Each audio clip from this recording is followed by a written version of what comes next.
Okay. Good evening, my name is Michael Lunnett, and I'd like to call this meeting to order.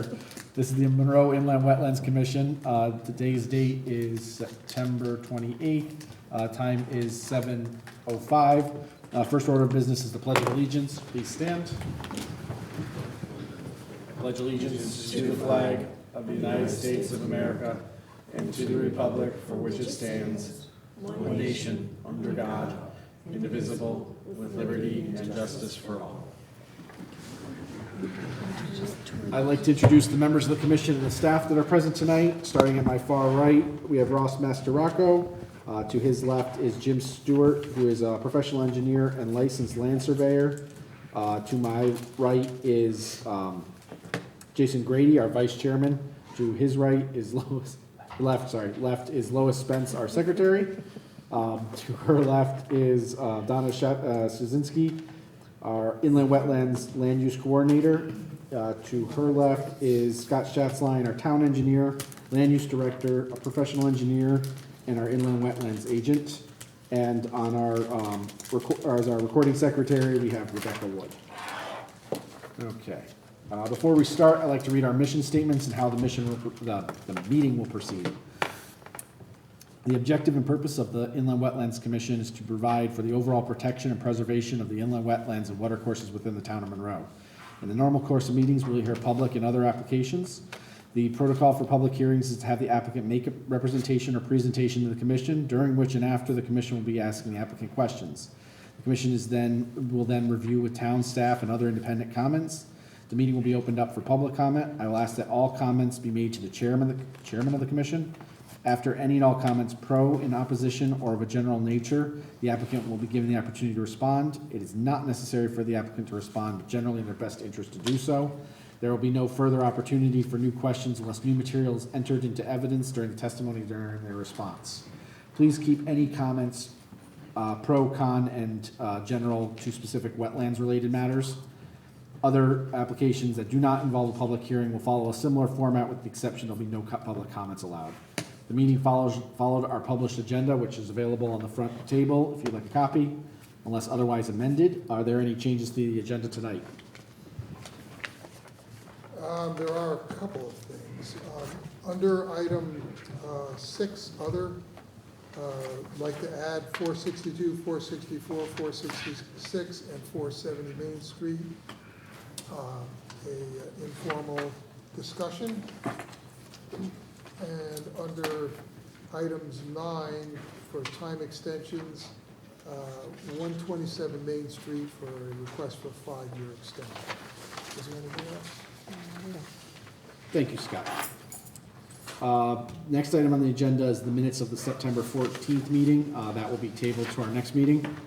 The next section is general public participation. This time is reserved for anybody in the public who would like to speak on a matter of wetlands issues or comments or questions. That is not on the agenda tonight. If you have a question or comment on the items that are on the agenda tonight, time will be available during those times. Is there anybody from the public who would like to speak tonight? Seeing none, we'll move on. Application hearing determinations, which there are none. Subdivision reports, we have IWC 2016/16. We normally handle these with their public hearing, so that will be handled during the public hearing of IWC 2016/16. The next section is our regulated activities. We have no regular hearings tonight. We do have 3 public hearings. IWC 2016-12, 146 Cutler Farm Road, and 267 and 287 Purdy Hill Road. Proposed 15-unit age-restricted housing, Beaver Brook LLC. Is the applicant here tonight?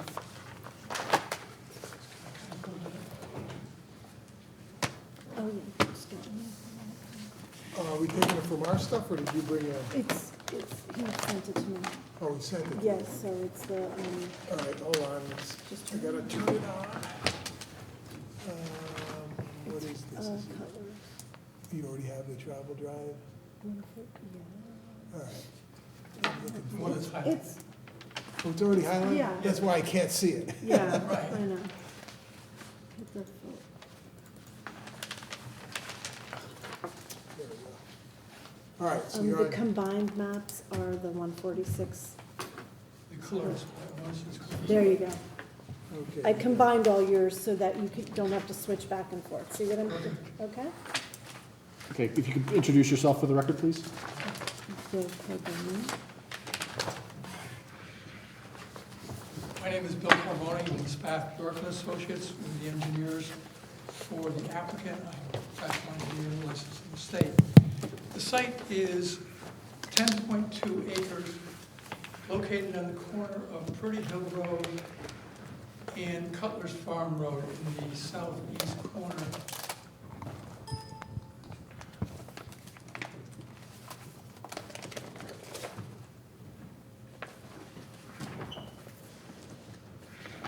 The project is a 15-unit project of single-family detached homes. These homes are to be built under the new ARR zoning district. The project is in the watershed of tributary J of the Quantic River.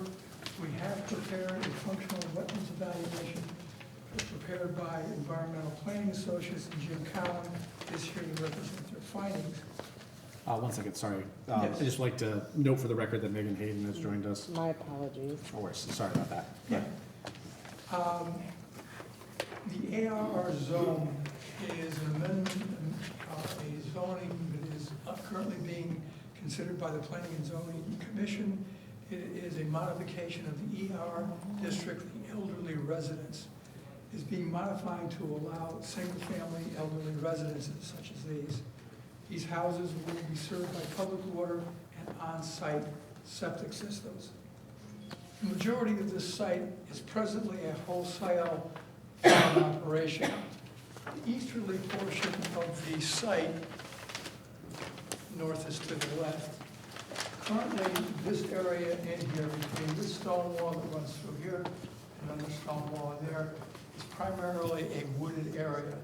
Everything to the west of that stone wall and over to Cutler's Farm Road has been, or is being used as a wholesale landscape nursery. The site has been, the land use of the site has been significantly disturbed from its native condition. In the northeast corner of the site, this parcel, or what used to be a parcel, contains a single-family house and the only wetlands that are on the site. There is a second wetlands, actually, largely a water course that goes in this area. The wetlands, the on-site wetlands, or any wetlands, will not be disturbed by the proposed development. This wetlands, the water flows across here, it exits the site down here, it becomes a water course there, joins this water course, and then it flows to the drainage system of Blueberry Lane. The site contains 0.4 acres of wetlands and water courses, and there are 1.9 acres of upland review area. There's, as I said, there's no activity in the on-site wetlands. The proposed activity in the regulated area includes primarily the construction of this detention basin. There is grading in this area and that portion of Building 7, which is in the regulated area. The storm runoff from this site, 60% of it along the eastern side currently flows towards this stone wall and towards that stone wall. Storm wall acts as an interceptor. It goes down to an opening in the wall here and an opening into the wall there. It flows off the site through these areas and enters this channel in this area. When we first started working on this site about 15 years ago, this site, this wetlands was basically a channel. It has been upgraded from an engineering standpoint, not a wetland standpoint, to better carry the surface runoff from this site, because as I say, it's concentrated to that opening in the wall. It then flows to the, behind the existing house on Blueberry, enters into the drainage system.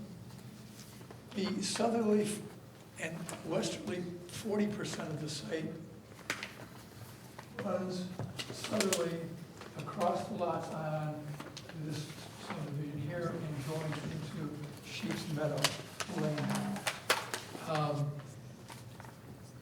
There is a existing high point in here.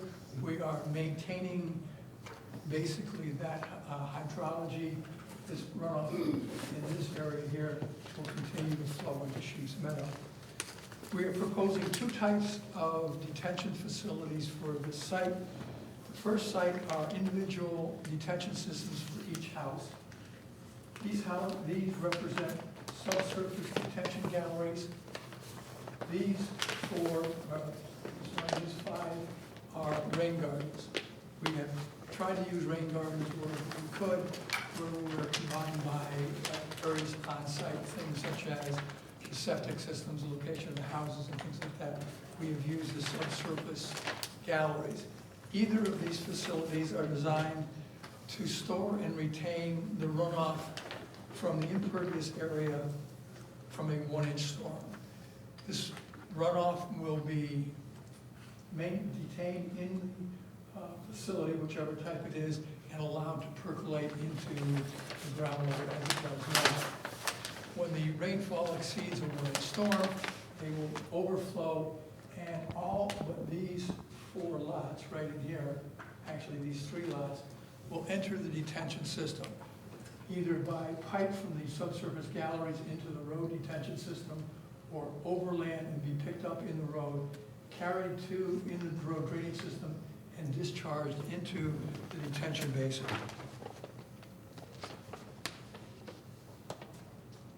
This includes 60% of the entire site, including 12 of the 15 proposed houses, all road development. The runoff from the road drainage will enter into a 4-bay area located in here. There's a pipe that will run from the road, discharge into the 4-bay and a riprap basin for energy dissipation. The water will then be detained by this detention basin, reducing the peak flow to less than the existing conditions. There is an outlet control structure located in this area right here. It will then be piped out of the basin, down easements that are recorded along these 2 lots, and enter into the drainage system of Sheep's Meadow. I will come down here across these 2 lots to a point in here, and it will then go into across the Sheep's Meadow Drive cul-de-sac into an existing pipe system that is there and discharge in this point. Again, the I can get a little bit bigger view here. The flow currently goes, the 40% going here, but the other 60% would go into Blueberry, go down Blueberry, and enter its drainage system, and be discharged into the same tributary J that runs in here. So the only thing we're doing is really changing the location of the outlet by a few hundred feet. Therefore, we don't see any significant impact to the hydrology of tributary J. The erosion control measures we are proposing are in conformance with the 2002 guidelines. There will be 6 temporary sediment traps located along the perimeter of the development. Half of these traps we have proposed to be located in the foundations of the building, so we will maintain or reduce the amount of disturbance that is collected during the construction will be removed when the foundations are put into place. Silt fence will be placed around the entire perimeter of the project. Silt fence along this area will be backed up with a wood chip berm. A planting plan has been prepared for the detention basin and an area, in this area that we are calling the meadow area. All of this is to be landscaped with a variety of trees, shrubs, and appropriate seed mixes. Bill, can I just interrupt for a second? Can I ask you to use the mouse as your pointer? All right. Because we've got the monitor on video feed. All right? Again, the meadow is in here, the detention base is in this area. The planting plan, as I said, will be for along the shrubs and trees will be along the blanks, seed mixes along the bottom. That's basically our presentation. I did want to respond to comments by Scott in his review of this project that was we received yesterday. The health department has requested a change in location of the septic system. I will address that later along with other changes that we are proposing. One of the questions was, does the commission want an evaluation report? That has been prepared, as I said. Scott has also requested a better map of a sketch of the wetlands location, which down there. For some reason, it came up black in our copying of it, and this is a much better copy. Scott also asked for a recalculation of the emergency spillway from the detention system. This was provided in the revised engineering report, which you have as Exhibit 3. The outlet is located right here, and it will have a V-notch cast into the side of the catch basin. The top of the catch basin will be open and will be the emergency spillway. On top, it is a catch basin top to prevent things from falling into it like small kids. And the flow will be underneath that. When we did the report, we analyzed an emergency condition as the primary outlet, the V-notch, is completely clogged, and we were having a 100-year storm. During those conditions, the maximum elevation will be below the top of the berm. At Scott's request, we also evaluated this for a 500-year storm. In a 500-year storm, it will be slightly higher than the 100-year storm emergency conditions, but still below the top of the berm.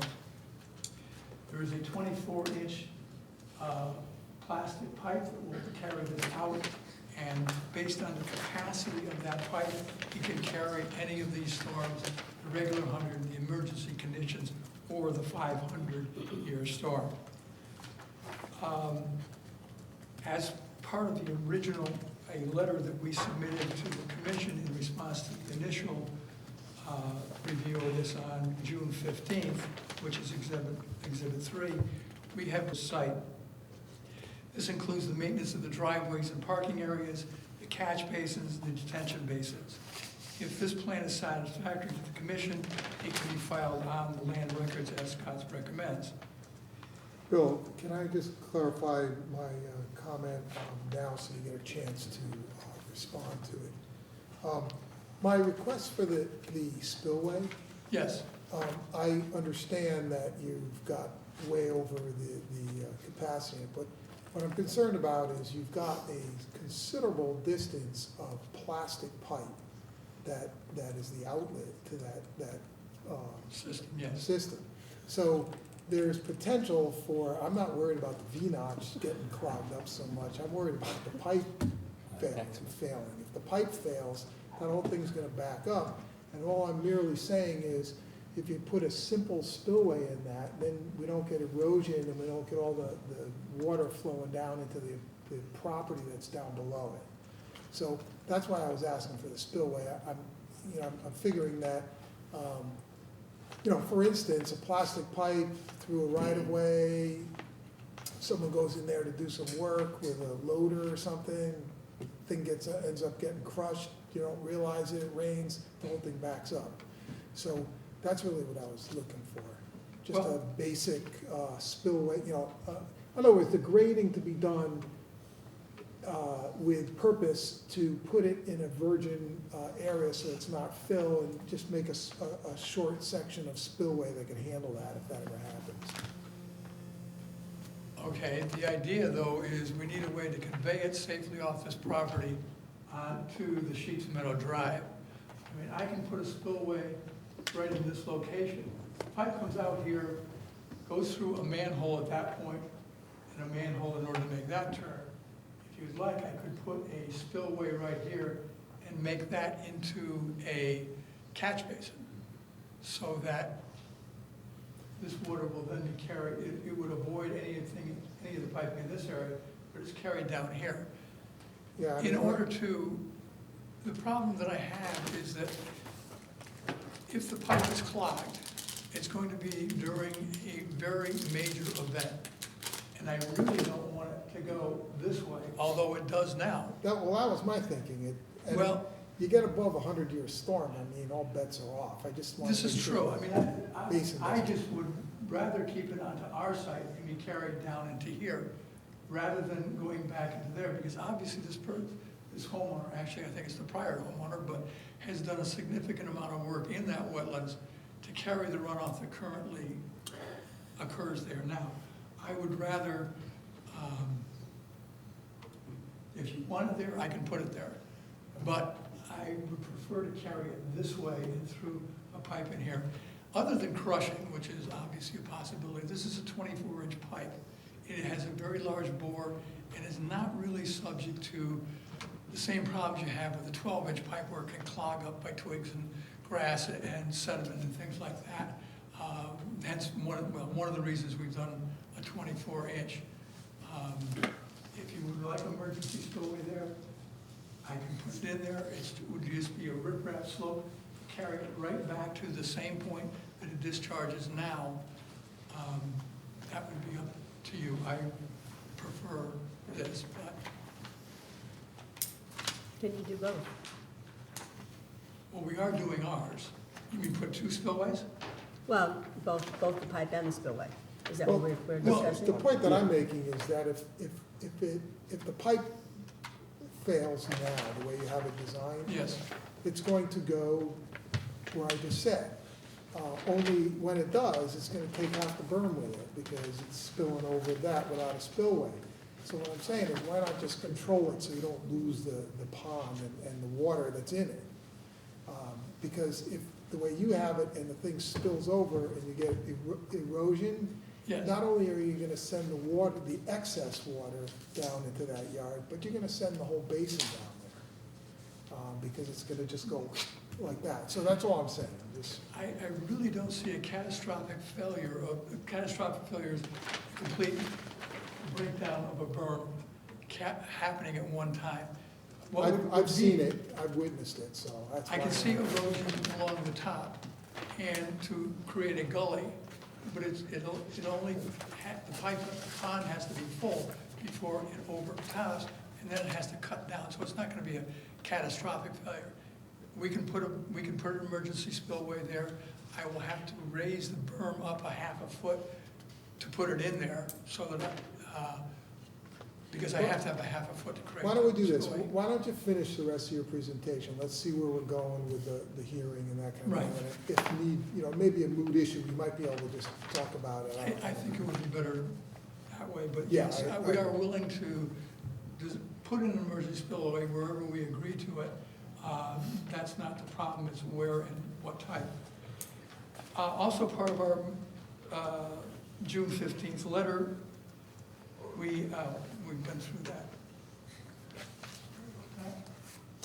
In the letter, Scott's original review, this is the original location for Building 7.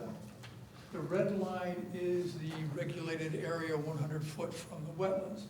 This portion of Building 7, about 14 feet of it extends into that regulated area.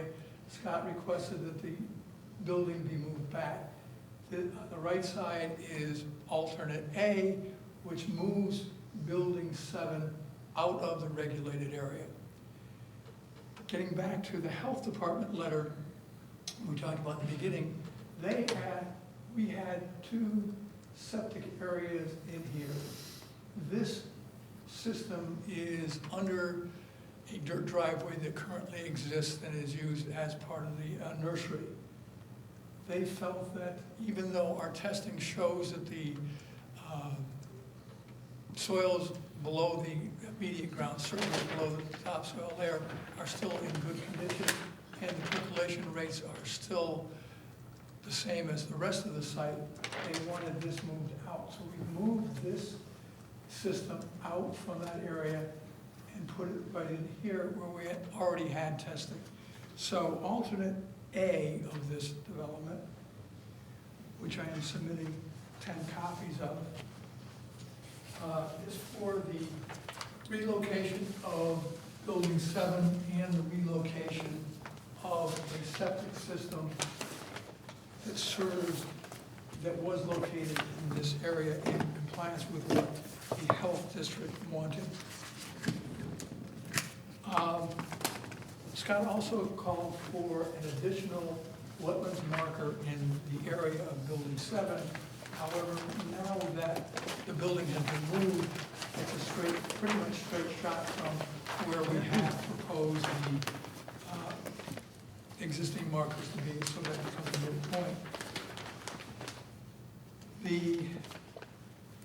As part of our June letter, the maintenance plan that we proposed also covers the inspection and reseeding of the vegetation proposed in the basin and in the wetlands, in the meadow area. Again, Scott, this answers one of Scott's questions about how long we will be reviewing this, and he wants that portion also to be filed on the land records so that there's no question about it.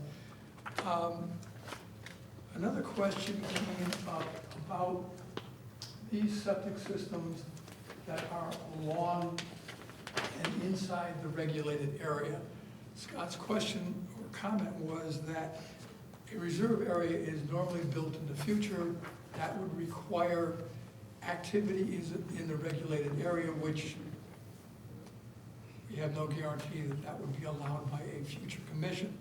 What we have proposed that we will build these reserve areas now, which is beyond the health code, but it will have all the regulated activities.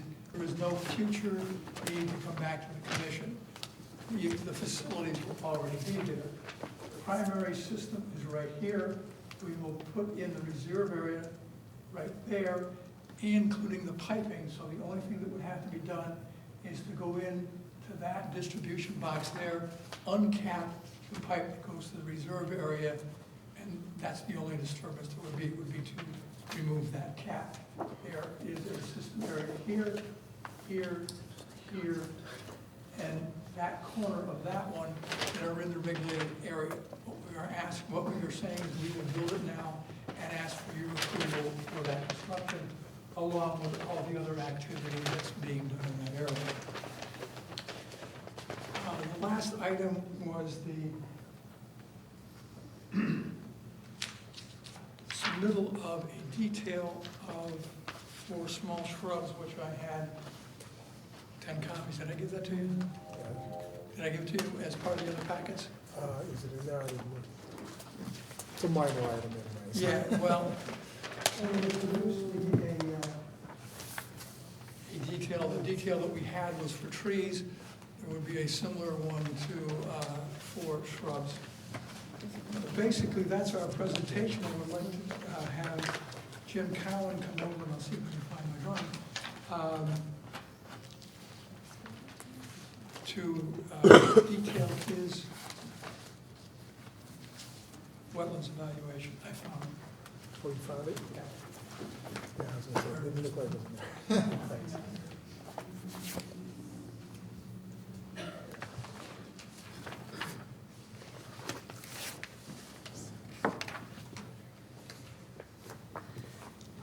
Thanks, Bill. For the record, my name is James Cowan with Environmental Planning Services. I'm a registered soil scientist and certified professional wetland scientist.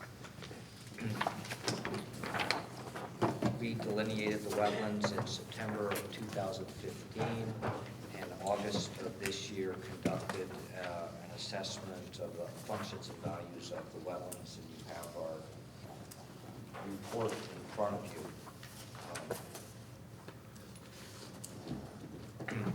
Bill gave an overview of the vegetation. The majority of the site is disturbed. There is a wooded portion on the eastern area of the site, specifically the detention basin to the north. There's a wetland pocket in the northwest corner, south of the existing residence. This is a wooded swamp, and drainage flows from the northwest to the southeast in this general direction. The vegetation it's a red maple swamp with green ash and typical other species like skunk cabbage and spice bush, winterberry, arrowwood viburnum, and cinnamon fern. There was also some multiflora rose present in the wetland. In addition, and this is really the only wetland on site, it's part of a larger patch of wooded swamp that's surrounded by existing residences off of Blueberry Lane and this residence off Pretty Hill Road. To the southeast is this feature here, which is a drainage ditch. It may be an intermittent water course. We did not flag it. It was shown from, I don't know what the source of the mapping was. That was a study we did in 2003 and had it mapped at that time because they were looking at acquiring that parcel. So it was mapped at that time.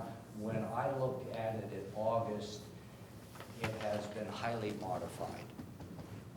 It's landscaped with ornamental plants, and it's all been, has stone in it now. So it's a stone-lined ditch, essentially. Of course, in August, you wouldn't expect any flow. It may function as an intermittent water course, or it may function with primarily stormwater. Whichever it is, it does outlet into a catch basin that goes under Blueberry Hill Road and into the drainage system, as does the drainage from the on-site wetland, which it meets over in this vicinity. I would say that this drainage feature was installed to protect a residence, which is right below it. So, so its function has been to carry drainage around an existing residence. In terms of the functions and values of the on-site wetland, if you look at the bottom of page 3, you'll see a summary of the functions. And the principal function is groundwater discharge. The stone walls, this stone wall along the easterly edge and another stone wall further up, keep surface flow out of that wetland, pretty much block it, and it flows along the storm wall or infiltrates. So there was no evidence of any flow paths into the wetland, other than there's a sunk ditch behind the residence that does drain into the wetland. It may convey some drainage off of Pretty Hill Road, or it may just be yard drainage from the existing residence. There was certainly plenty of evidence of saturation and various flow paths through the wetland, but there were no evidence of any areas that pond for any significant period of time, and which makes sense because it's a hillside wetland, it drains, it's on a slope, so there was no concave areas that would pond or hold water. So it's a sinuous flow through the wetland that's conveyed basically as groundwater discharge in the spring and possibly surface flow that would flow either off of Purdy Hill Road or from this residence to the north.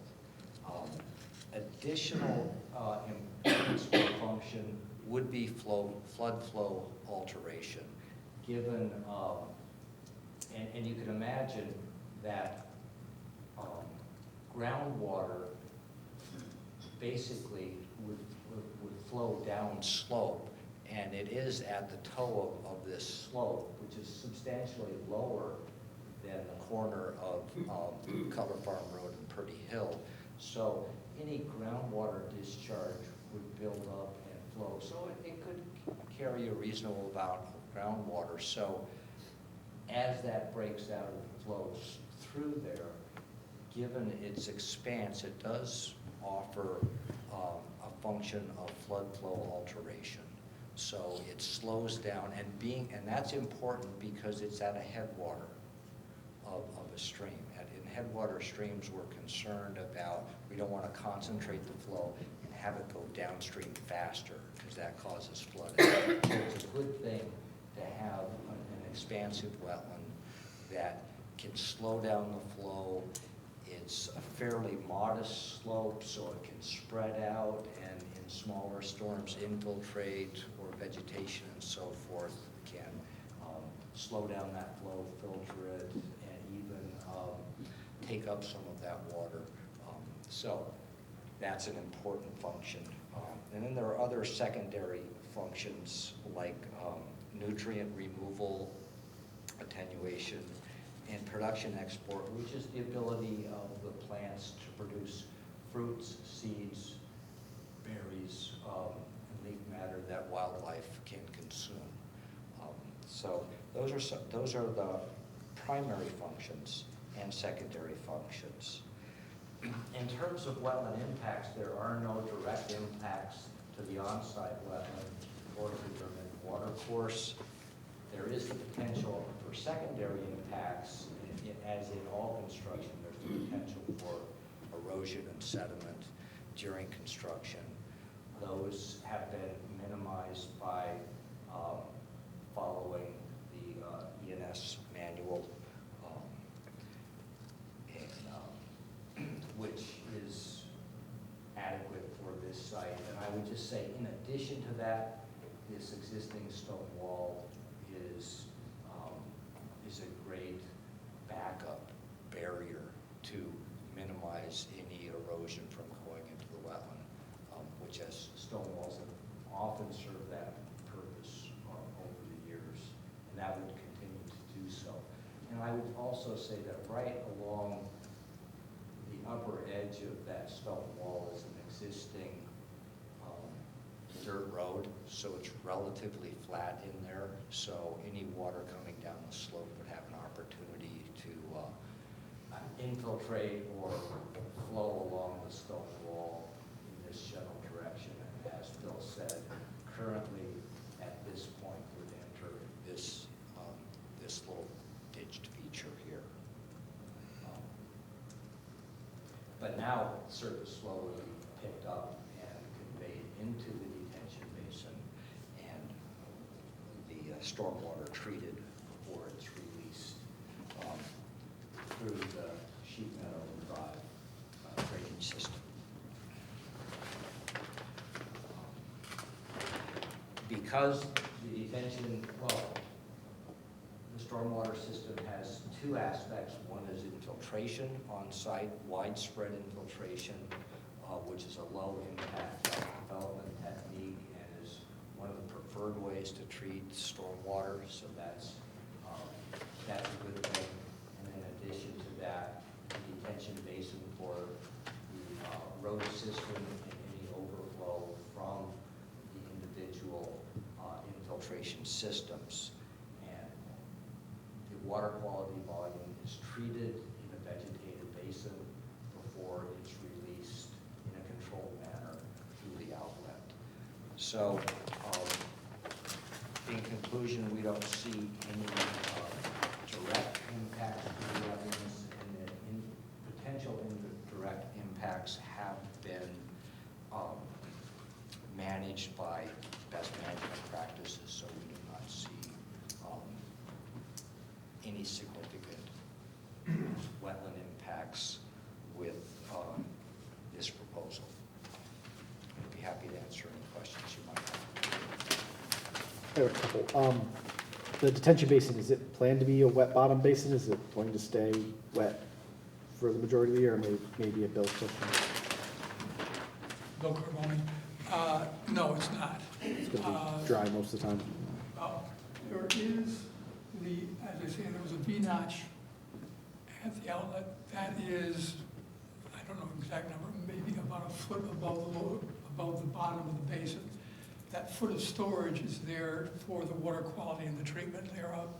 But what we have done to ensure that the basin will be empty at the beginning of each storm, there is a under drainage system that extends back to about here that will cause the basin to be dry at the end of each storm event. So no, it will not be a wet bottom pond. Have you done test pits? Yes, there are a series of test pits all along this slope of it. We have kept the bottom of the basin above where we encountered groundwater or modeling. So we're not intercepting the groundwater flow that goes across here now, and we would not be causing a breakout of the groundwater along that slope. Were the test pits done this summer? Or were they done at various times?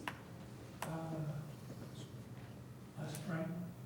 I would have to look up the exact date, but they were done last spring. Okay, trying to remember what our rainfall was It last wasn't as spring. dry as now. Because that could drastically change, the height of We're groundwater could be looking also drastically changed. for modeling in the soils, which is the indication of high groundwater. Mhm. It's the staining of the soil. So it's not based on just groundwater that's encountered, but historic high levels of groundwater. Could you go over for me, so I understand that all the road drainage goes to the detention basin. Is there any other treatment other than the detention basin, or is it just, are there catch basins at each of the inlets, or? Well, first of all, the first is the rain gardens and the detention basin, which are taking and percolating back in. The rain gardens have the advantage that they also treat surface water. All of this goes into here. There is a drainage system. It starts here and goes around to that point. Another one starts here. Each catch basin would have a 2-foot sump at the bottom of it for the collection of sediment. So then after that treatment, that goes to the forebay and then to storage, hopefully, basically for during small storms, the majority of the rainfall runoff, it would be treated in the water quality volume of the bottom of the detention basin. Okay. So I have a bit of a logistics question, because this is not 15 lots you're proposing. It's one lot with 15 units, right? Correct. So is it planned to be a public road, or is it going to be a private? Private roads with the Okay. homeowners association. Okay. The homeowners association will be responsible for the maintenance, as listed in there in that site maintenance plan. They are also, will be responsible for the on-site septic systems. Okay, that was my next question.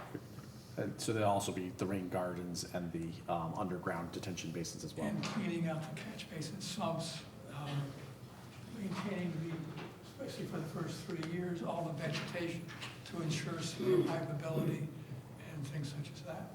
But that is the association, not individual owners. Gotcha. So my other question, or my other big question is, I'm not 100% sure I understand. So the water comes down from your property, goes to Sheep Meadow Drive. Does it then sheet flow over the road? No. There will be a pipe that comes down through here to here Right. in the ground. Yeah. Then the road will have to be torn up. A pipe carried from that catch basin to an existing catch basin here. And then there is an existing outfall there. So it will be carried into that existing outfall. Okay. Piped all the way, no sheet flow. So there is planned road construction there as Yes. well. Is any of that in the wetlands or upland review? I just don't know where the wetlands are around Sheep Meadows Drive. I would take a stab that they're right at the outfall. Well, yeah, there is at the outfall, but we're connecting to an existing catch basin located here. So I don't know the exact distance from here to the wetland outfall down there. That could be partially in a regulated area. However, the construction will be within the curbs of the street. Okay, can you confirm that, though? Yes. I'm assuming, because we got a bunch of maps, we're gonna continue this, but, go ahead, Jim. Well, if you look at, what is it, sheet P2, he's showing 28 linear feet of pipe into a swale that's labeled water. So I imagine it's a wetland. Yeah, so that's like, 5 feet, 10 feet, where, what's the scale on Yes, this you're map? right. That, from the outfall in that sheet on, from 0, 0 to approximately the middle of the cul-de-sac would be in a regulated area. Okay, can we definitely get that mapped on, That should be clarified because that actually will, it may not change the outcome at all, but that will change the application Application. to a direct impact.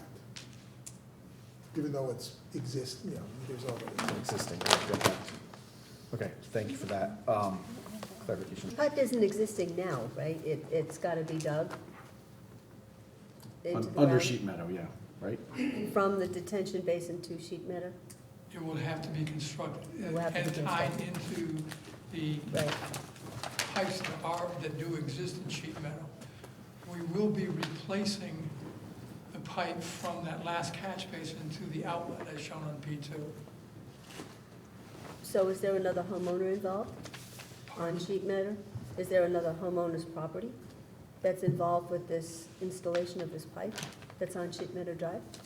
'Cause No, there is no home, there is not. Who owns that property? Who owns the property then that's on the corner of I Sheep will Meadow? have to verify that, but I believe it is open space. Open space as in the town's property? Yes, 'Cause the map is showing several property owners, SAO, Sal, There's a septic system right there. Fiscini, and August Revocable Trust. Easements over these two. Is there? I thought he said that. from 0, 0 to the station, if you're looking on sheet D2. Are you on D2 or P2? Which one did you But I say, don't know P2 about or it. D2? P. Okay, As in go ahead. profile. Okay. There is an existing easement from Sheep's Meadow out and okay. it includes that pipe. But I do believe that whole wedge beyond the end of Sheep's Meadow is open space owned by the town. Right, There's a picture of a house though and a septic system and a, but you're talking about the side closest to the property from Sheep's Meadow. He's talking, the open He's talking spaces, at the outlet. outlet The of the outlet, pipe the is oh, town okay. property. The outlet goes into open space. Gotcha. Right. Okay. And you can see the two property lines there. One starts about at our proposed catch basin and goes easterly. The other one kind of parallels the outlet. Those are the property lines of the two adjacent properties. And that arc between the two, those two property lines, I believe is town open. I will have to verify that. Should probably verify the easement too, because we do have a lot of drainage in town that doesn't have the easements. That one, there is a, Oh, that one there is? yeah, that one. There is. The stone walls, though, it sounds like the one along the northern, easternly edge of the property is sitting, correct? The stone wall along, kind of through the existing property and along the eastern edge, that stone wall is staying, That is staying. but the stone wall that goes through kind of the eastern This portion third right of it, here. yeah, that's being totally That will be removed? removed to the extent necessary. The health code requires that any stone wall within 50 feet, if you're downhill of the septic system, has to be removed. So we will, I'd have to look at the septic system. This portion, to the extent possible, will remain, and this extent up here will remain wherever we can. But the property line will remain in its entirety as it is now. Okay. Right, because that's more close to direct impact, so, okay, that's what I was asking. Yep. Yes, we only own half the wall, so we can't remove it.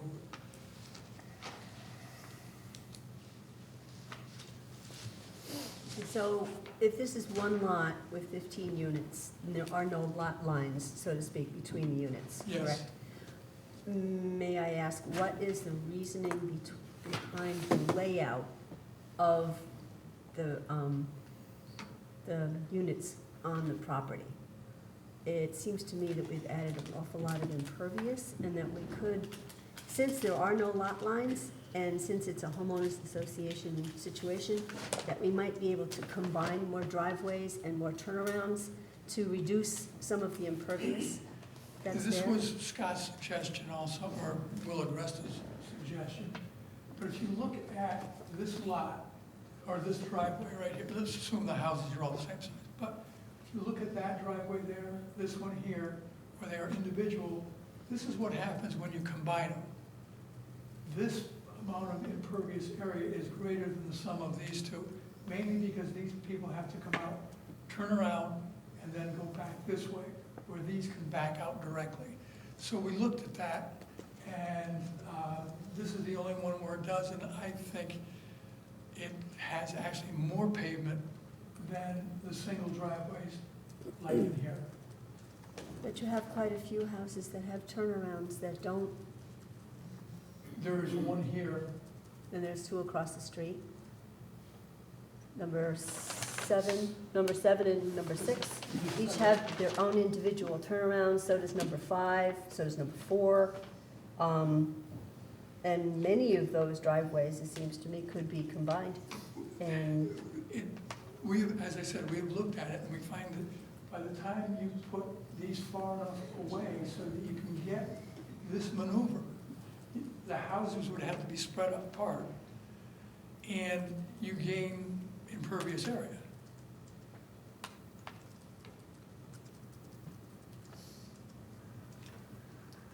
For example, combining 6 and 7, we have currently that distance between the houses. It would have to be spread out to that far so that the people can come out without, if they both came out at the same time, for example, but if they come out and go into here, this distance between the houses would be increased. I hear you, but couldn't the houses be reoriented so that they're not facing in the direction that they're facing, and make it so that it would work? We've done a lot of that, and again, Will Agresta has said that to try that, we've tried it between the increase in impervious area caused by it and the location of the septic systems that also are taken into account in this plan. We find that this is, as far as we can get, the lowest amount of impervious area, other than this, where we could have just had a driveway here and a driveway here, and it would reduce it, but the planner wanted to try it, and that's our example of what happens when you combine them.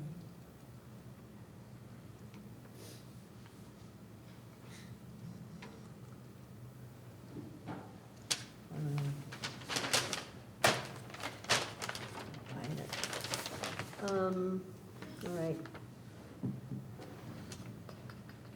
Now, the wetland that is directly to the east, we all know that wetlands don't usually make perfect 90-degree angles. Yes. Pull the whole thing down if you would. And there's a notation on one of the sheets that says apparent wetland. And there is a dip when you extend, when you look at the red URA line, there's a dip in it. If there's no wetlands depicted over here, how can you know where the dip goes? And should it be there?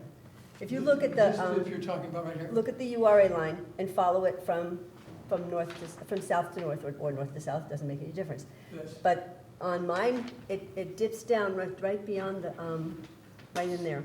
Now, how do you know that that is the correct place for the URA if you don't have the wetlands 100 feet away from it plotted on the map? This line is 100 feet from what we have found as either existing or apparent. This wetlands was flagged because it's on site. This wetlands was flagged because at one time in 2003, we were looking at using it as part of buying that lot and using it. Therefore, we went on, and you can see the wetlands flag. There is a wetland area where this goes out, as Jim said, that it comes down, it flows across here, joins with this one and goes out. We don't have control. We're using Well, I it understand that, but apparent- but I'm trying to figure out how you can determine that you can put a dip Because- in there. If it appears that it, and if you look at the town GIS maps, Yes. I believe that it shows it as being one large continual wetland. It doesn't show it as going as in a scallop pattern. It comes across here, it dies out, and then becomes a channel down into there. That's certainly what it showed in the old town topo. The new one, I'm not sure. Well, we have these wonderful new ones. Why would we use an old one? It doesn't show, the new ones don't have the wetland symbols to the extent the old ones did. They have But fancy anyhow, colors. you're saying that, should this go across here? That was my question, yeah. I can't say that it shouldn't. All I can say is based on what we've mapped and the apparent wetlands, without going on anybody's property, it looks like that. If you want, I could draw the line across there. It won't change anything other than the amount of disturbed area. We're disturbing the same amount. It would just change the numeric value.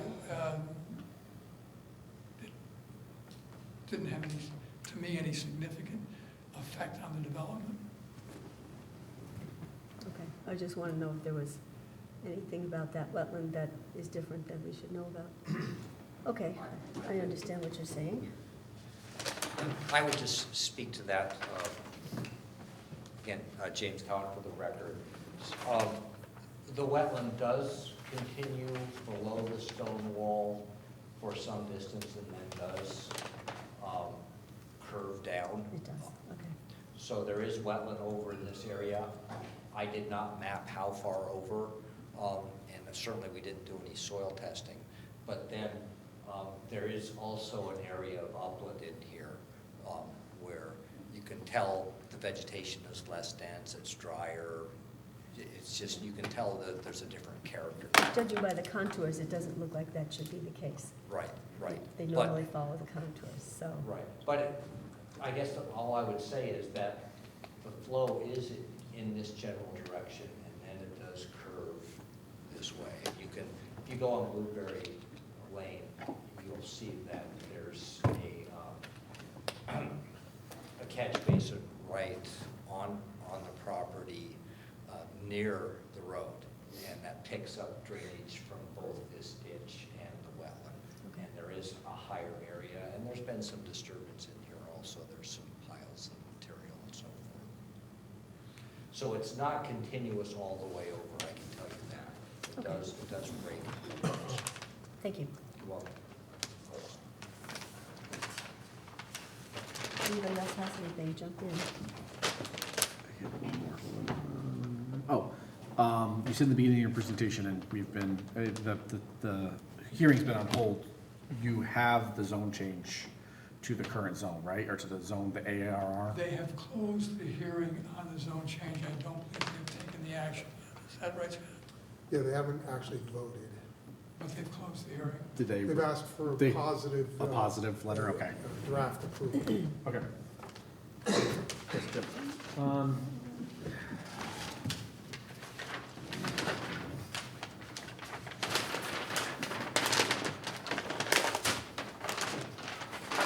First of all, just to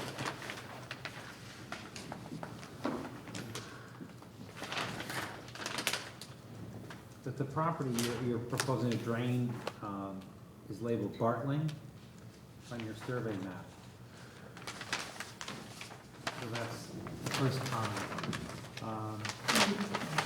The one that we are grading onto, Yeah. T-2. And then when we're talking about that discharge, you're replacing, I don't know what size pipe with a 24-inch. I'm wondering if you're gonna need some sort of stream stabilization. because you're gonna be sending a lot of water down where an existing pipe. The existing outlet there is a flat level area. We were not proposing any direct impact. We were going to just use the discharge point as it is, No, I follow that, but if you're gonna increase the pipe size, from a 15 just inch to a 15 to a 20. 24, Yes. you may need to do some analysis to determine what's gonna happen. Then, on your detention pond, you're showing a wood chip berm at the top, what is that for?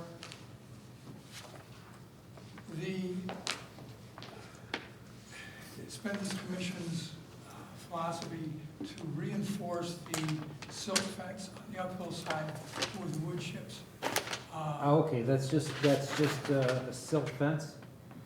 It's Berm. silt, there's a silt Okay. fence, and then there's uphill of that, there is a wood chip berm that basically does the same function, but this commission has routinely asked for that, so we provided it. Okay.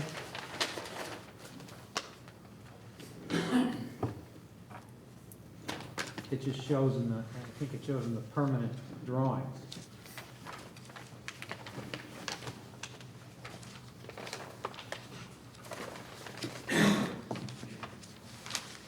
From what I can tell.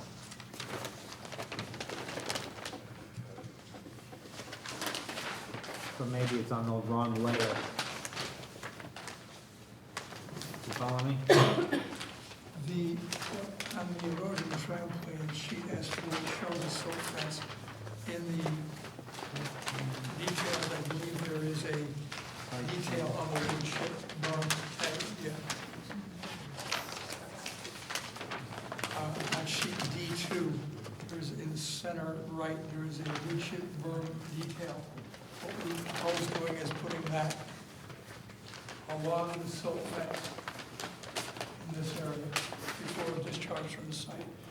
We pretty much limited to that area because there's, No, I'm all over that, but I'm just saying, on S4, you show the wood chip berm, and that's great, but you actually show it on S3 and S2. So it leads me to believe that wood chip berm stays there. well, we're not gonna remove. You're not gonna, okay. We'll remove the You're gonna silt remove the fence. selfish, but you'll let that dissolve? Right. Okay.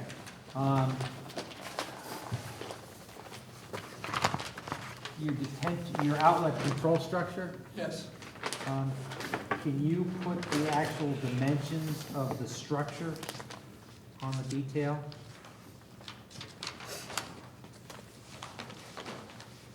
You've dimensioned all the outlet and the V-notch weir, but you haven't dimensioned the actual structure, so you can't figure out what size the top is. okay, Four. yeah, all right, you're right, it's not, it's a standard catch basin. Okay, so, And it's a standard catch basin CL top that Okay. goes on it. oh, okay, I which got is- you. Which is manufactured by. I got you. But If you could just anyway, that's a clarify standard that. dimension, we were just dimensioning what would be different from a standard catch basin. Okay, if you could just I understand that makes a lot of sense. And then your trash rack, do you have the detail of the trash rack that goes on the base? Yes? Do I? On the plans, I mean.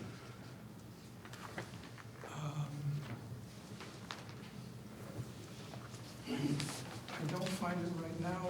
It was designed, it made out of that. We will add the trash rack details, it's not on another sheet. It's basically, these are manufactured trash racks. We've modified them, they go on like the end of a pipe. Yeah. We've modified it to go onto the base and then fits over, it'll be 6-inch unstandard, 2-inch rebar. No, that's fine. Thank you.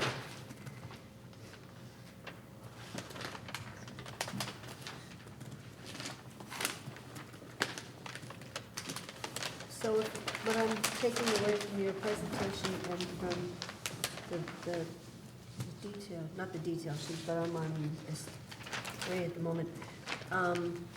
There is no oil or other pollution quality control on the catch basins or from the catch basins before they go directly into the detention basin. Am I correct? It's only a sediment There's a base? sump on the bottom. Some, right, so that does not catch oil or other hydrocarbons, it only No, it does not. alone, not the catch, The I'm not detention speaking basin. well, the detention basin Yes. solely to do all the water quality. And for floatables, yes. Obviously, the sediment will be collected in the sumps Right. at the bottom of the catch basin. So for floatables, that would be true. I'm thinking of hydrocarbons, which I believe are floatable, Floatable, are they not? right. Okay.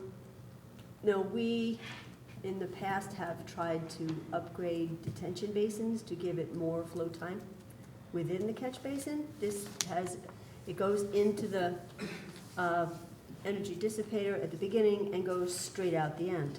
Would it not be better to have a circuitous path for it to follow so that it spends more time in the basin, has more chance to be assimilated into whatever plant life there is? Yes, but I don't think the circuitous route is, what we've done is we've set the V-notch, the bottom of the V-notch a foot above the bottom of the basin. So the water quality volume as defined by the 2004 manual collects in the bottom of this basin. There is no flow until the runoff exceeds the water quality volume. So floatables stay there, and they, as it drains into the under drain system, they are collected on the surface and again in the plants. So we have done what you're saying, but we've done it by having a water quality volume retention area below the bottom of the V-notch. But that's only good up to what your storm. Beyond that, since it's a floatable, everything goes to the top. It doesn't stay in the bottom any longer. Well, once it would if it was a continuous rainstorm, but the idea But we do is have that those. what? We do have those. Not recently, but the idea is that when it dries out, it gets onto the bottom of the basin. Yes, it could be resuspended in the next rainstorm, but it also can be taken up by the vegetation that we're proposing, which is a seed mix. Well, would it not be a good idea to have both? To have both a longer route for it to follow as well as what you're proposing with the V-notch? I could put a series of crop, Since there's no other quality treatment within the catch basins, I would like to see as much as I can. You're taking an awful lot of impervious surface from the road and just dumping it right in to the if detention you would basin. like, I can and- build a series of berms that go from this side, and this side, and this side down to create the circuitous route that you're talking about. They would be, the top of the berm Baffle. would be set at the elevation of the bottom of the V-notch. Would that be satisfactory? I don't know, I'll defer to my, is that a good way to do it? I- as far I'm as following start? what he says about the volume underneath the V-notch, so that it's not like you have a flow that's going through there. Do you want, like, the other way applicants have been addressing that is they either put in vent hoods on the catch basins, which are effective most of the time. If we have a drought, then they aren't so effective. But, so vent hoods on the catch basins would hold back the hydrocarbons. And, or a mechanical unit, either online or offline, a static, like septic tank type unit, or that would be, would have a high flow bypass, or an inline unit. I think the trend with the stormwater quality manual in the state of Connecticut, the trend has been to try to treat things above grade, try to eliminate those as much as possible. I think the thinking there is that if they've got hydrocarbons, they go into the forebay, they get stuck in the riprap, and then through evaporation, that's what treats hydrocarbons. Yeah, if they, unfortunate, in a real big storm, it gets flushed through, and that doesn't happen as much. By having this be either the volatile hydrocarbons or just regular hydrocarbons on the ground surface, they tend to break down when exposed to sunlight. Now, the volatile ones do that, they just evaporate into the atmosphere, but the non-volatile ones are stand there and stay on the surface and are broken down by the sunlight. They're converted to pan and a few other chemicals and then become taken up either by the vegetation or ultimately will evaporate. So what we, again, as Scott said, we've tried to maintain to the extent we can above ground. That's why we use rain gardens wherever we can and keep it on the surface and allow it, the runoff to percolate through the bottom of the basin and keep any solids and or floatables on the surface of the basin. Could this be an application for a swale before it goes into the flooding? The use of swales, in this case, are a problem because of the septic systems. There is a separation distance required between swales and other drainage facilities and the septic system. So Do you know what that separation distance is? it's 25 feet if the septic system is downhill, and it's 50 feet if it's uphill. Okay, I see you don't have it from there, okay. That answered that question, thank you. I'd just like to add one comment, again, James Keller, for the record. As you know, that the 1-inch storm is the most typical storm that we have. And so you look at balancing how much earthwork you want to do, how much disturbance you want to do to maximize your treatment of the most frequent storms.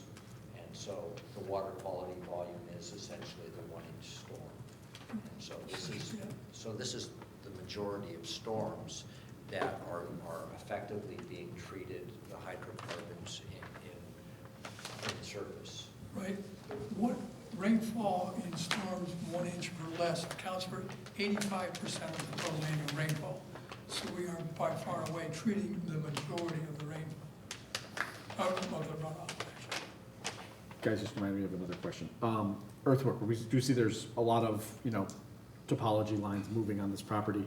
Is a lot of dirt being brought in from off-site? Is dirt being moved? Or what's the plan for how these topologies are changing? I believe in the application, there was net difference, and I taken numbers from memory, I think it was about 200 feet of cut on the site and 2,000 feet of fill. So there will be import into the site. And You would have to go to the application for the exact numbers, but that's what it is. but that soil will be, screened for any contaminants and, Well, yeah, a lot of it's common fill, which would be then covered by the topsoil, which would have to be screened and the invasive seeds to the Right. extent possible taken out of it. right, because I'm especially concerned along that property line that the invasives don't, and that's a pretty big hill you're building to keep the detention basin wall, 468 all the way to 470. So 472. 474 looks like the peak, right? The top is 474, Yeah. 68, so on the downhill side, it's 6 feet high, Yeah. and it's 2 feet on the uphill side. So are you proposing any maintenance plans for looking for evasives or removing evasives along that property line? First of all, I'd ask, are there invasives in the area of the detention basin? Again, James Cowan, there are currently some invasives. There's some multiflora rose and barberry and bittersweet. Not just along the wall, but in the wooded area as well as in the wetlands. So do you believe the wall is adequate separation to keep anything from that fill into the wetlands to the east? We did not, Well, the wetlands are already, I mean, the invasives are already in the wetland. There are some invasives in the wetland now. Right, but I don't want to introduce more. Right. Understood. Well, this goes back to the direction of flow and surface flow. We're not directing any additional surface flow into the wetland, and the stone wall acts as an effective barrier for surface flow going in, and so Which would carry the seeds. carrying the seeds, so they would effectively go into the basin or along the stone wall, and possibly, I mean, it would be such a small surface flow by that point because it's being cut off by the basin. So it would have to go around the basin, follow down that wall to go in the off-site ditched water course. It's unlikely that it would go there, and that ditched water course is stone lined. So there's not any vegetation in it currently. Where at the outlet of that, there is some herbaceous vegetation before it enters the drainage system. So, but I just want to say one other thing about the existing wetland. As you know, invasives get established in disturbed soil, and we're not doing any disturbance in the wetland. It's wooded, it's shaded. So the invasive seeds that we see in wooded wetlands are bird dispersed. In other words, birds eat the berries, the seeds, and then when they fly, they defecate and deposit it. So that's how invasives get into wooded wetlands. So the kind of invasives that you would get in open soil like this would be in the seed bank. Things like mugwort and some of the herbaceous invasives, purple loosestrife and so forth. Those seeds are carried by water over land. So I wouldn't expect them into the wetland. You could get invasives coming into a detention basin. It's moist, it's open soil, whatever's in the topsoil and subsoil that's brought in, or even on site that's moved around, that brings up the weeds and the invasives that are there.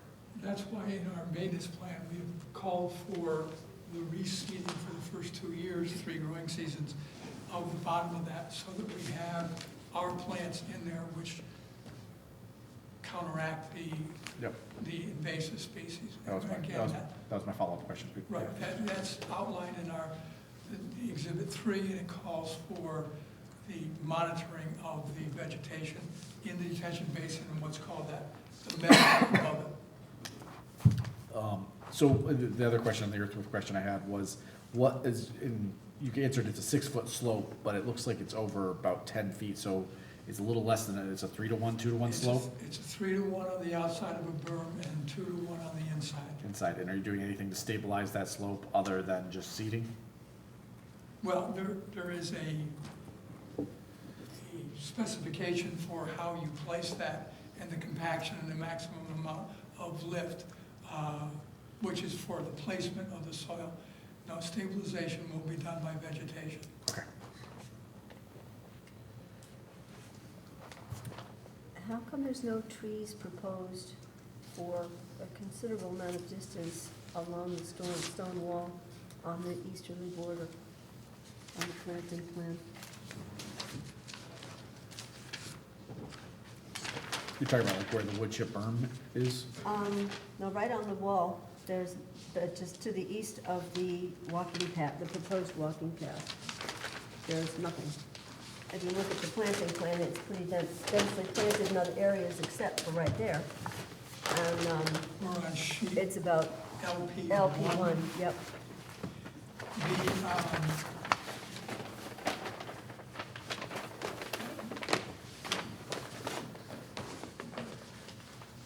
It may be a limitation of the area.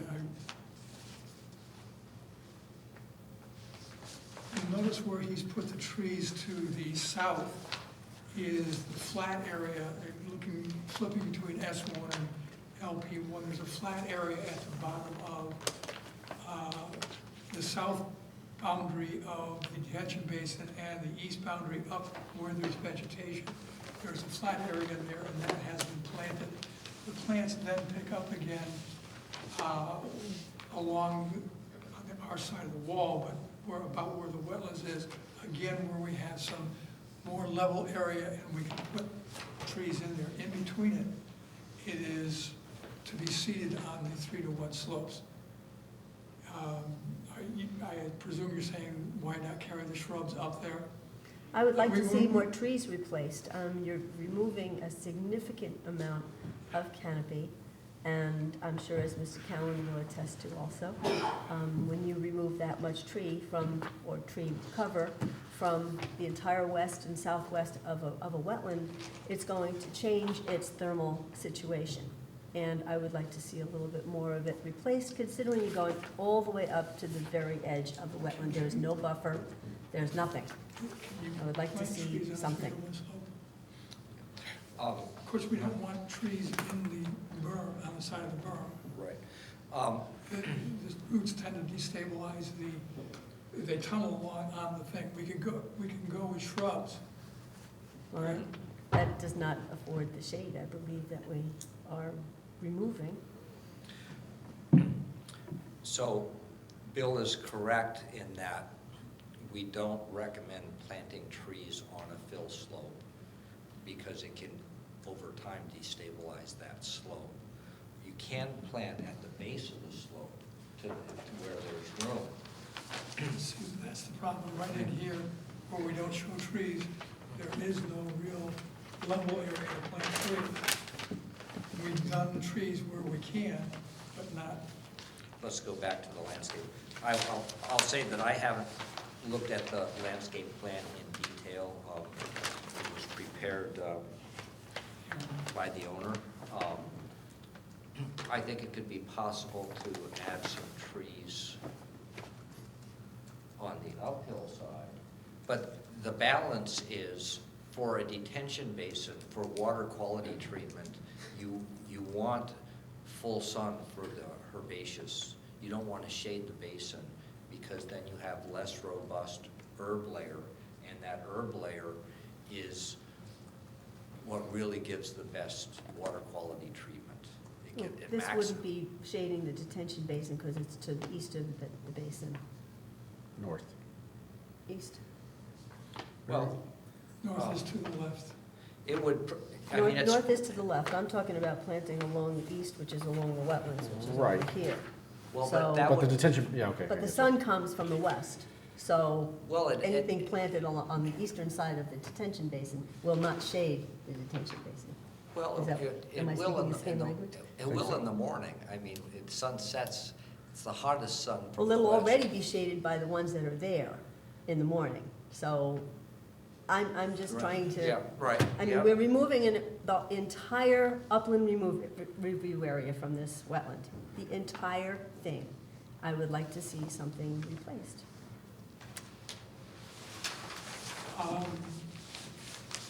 We will obviously, this meeting will be continued. I'll have to get a combination of the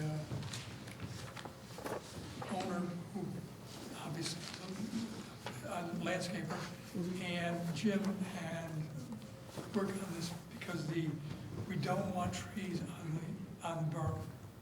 That's just not what we can do, and that is where that's where there is a gap. More extensive shrubs or herbs in there, but we can look at that.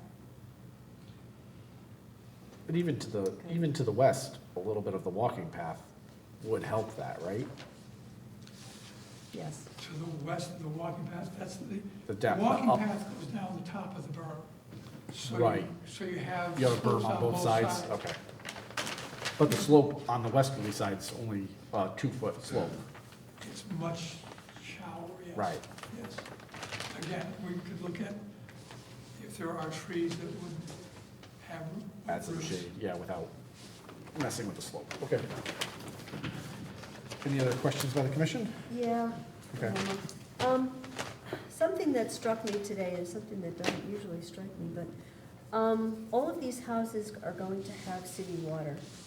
What is the anticipated daily use of a home? The average daily use is 50 gallons per day per person. Now, these are elderly, this is an elderly housing development or age restricted, whichever, I prefer age restricted. I'm on your side. So we're anticipating 2 people per dwelling unit, although it would not be, if you include a caregiver, it may go to 3. So we're talking about on average, not the design for the septic system, but on average, 100 gallons per day per household. So times 15 homes. 1,500 gallons would be per day. 1,500 gallons per day.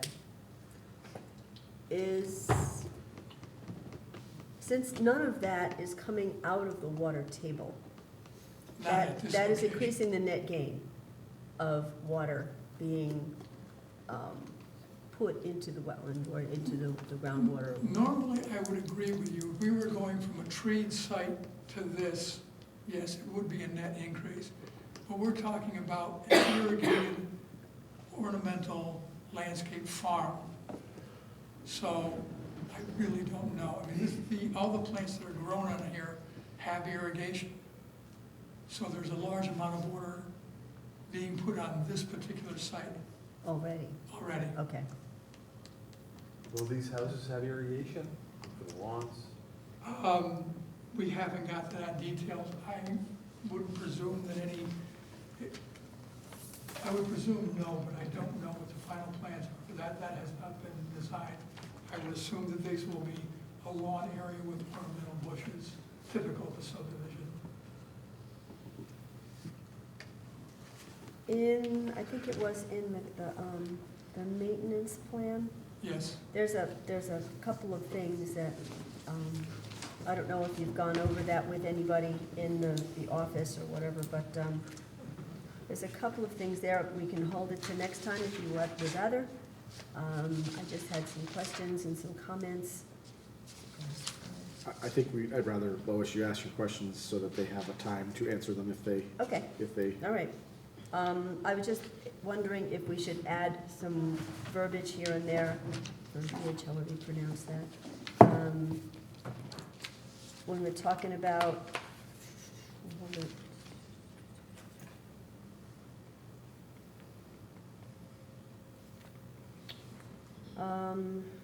Under the driveways and parking areas section, yes. in the second paragraph, you just say, in no case shall the sweepings or fall cleanup materials be allowed to enter the stormwater detention basin or its surrounding upland meadow area as shown on sheet LP1. We should add to that or wetland buffer areas, or wetlands and/or buffer areas, because we have had situations like that where it's not on my property, but I can dump it over there. Across the wall, across the street. or even the existing house lot. Great. Wetlands or buffer area. Wetlands or buffer areas, yeah. And the next page, under detention basin.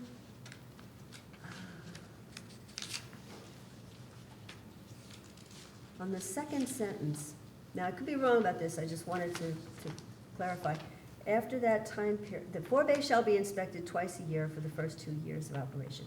After that time, sediment removal in the forebay should occur at a minimum of every 5 years or before the sediment storage capacity has been filled. Shouldn't it be emptied before it's been filled? Should we give a percentage, half filled? We should never let it get to all the way filled before we clean it out. All right, before the sediment, 75% of the sediment storage capacity has been filled. You tell me. I just think that it I should go be. with 75%.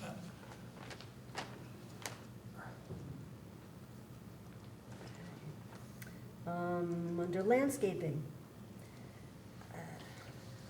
all grass areas should be maintained by cutting and fertilizing. I would really like to see no mow grass in this, not necessarily in the outside of the upland review, but in the area of the detention basins no fertilizer. So you should use a no-mow or a low-mow, but no fertilizer should be used that close to the wetland. All right, no mown grasses. If possible, In the- to keep it off the entire property.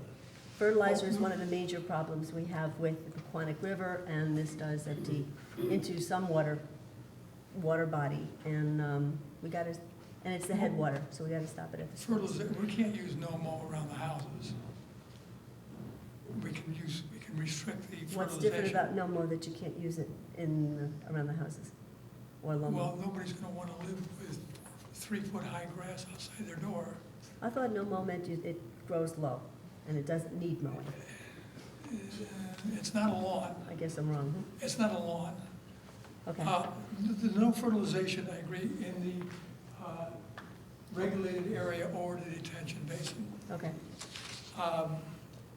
One of the advantages of being a homeowners association is that the maintenance will be done not by individual homeowners, but by a professional group brought in to do just that. And they, if it's a good professional group, they know how much fertilization is necessary without having runoff of the fertilization off the ground. Of course, their chief motivation is profit, but again, if they're competent people, they know how much is necessary and don't over-fertilize, which is what the problem is in getting fertilizer into the runoff. If it's taken up on site, that's fine. If the fertilizer's taken up on site. Okay. In the same paragraph, the sentence before, replacing plant materials with like plants. Replacing plant materials that have died or diseased with similar or the same plant that have died or.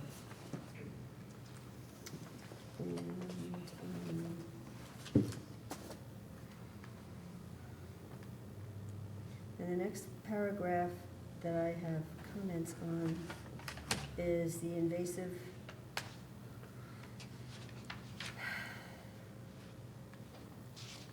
having to do with removing the non-natives, invasives especially. I like the idea of putting them left soil-free on an impervious barrier. Now, there are certain plants, I don't know, I'm going to defer to Ross or somebody, certain plants that have seed heads that will grow even, or they will continue to mature even though they are disconnected from their plant, dandelions being one of them. Not that they're invasives or anything, Right. but it was just an example that I can think of. It continues to make seeds even if it's not on its plant anymore. If there are any of those kind of things, we should try to avoid that, avoid letting that plant go completely to seed, even if it's even if it's been cut off. So how can we do that? Should the seed heads be removed and bagged and disposed of in the garbage where I believe they're burned from Monroe? I would just like to make sure that there is no continuation of the seeds even after they've been. I think if this site is maintained as a lawn area, the plants, not correct me if I'm wrong, Jim, but if they're mowed and kept to the normal height of a lawn, these plants don't seed, they never get to seed ready. Are we talking about invasives in the lawn area, or are we? It just says non-native plants pulled or cut shall be left soil-free on the ground for the roots to dry, and tuberous weed plants such as knotweed and phragmites shall be left soil-free on an impervious barrier until dead, so that they don't re-sprout. And there's a typo in that, by the But way. she's saying Yeah. there is Yeah, I would, I was thinking particular of Japanese knotweed. what I would recommend is to follow the DEP protocol for terrestrial invasive plants. Okay, And they that have works. a disposal recommendations by the type of plant, whether it's herbaceous or woody and so forth. And we can provide that document we have in the past. And I would just recommend that document be stipulated I for will- removal. I will incorporate That that works. document into this, which gets filed on the land, which we're proposing to get filed on the land record. Great. Speaking of land records, are the rain gardens and, the rain gardens in particular, are they part of the covenant and they can't be removed by whimsy of the maintenance people? Or if whoever decides they don't like the rain garden anymore? I hadn't considered it, but we certainly could, Because I think we should. I've seen too many filled in because they don't like them. because they're hard to mow. Well, they're hard to maintain, harder to maintain than other things, so they just fill them in, which kind of is counterproductive. I will add that to this maintenance plan, again, which is incorporated and becomes part of the records. Okay.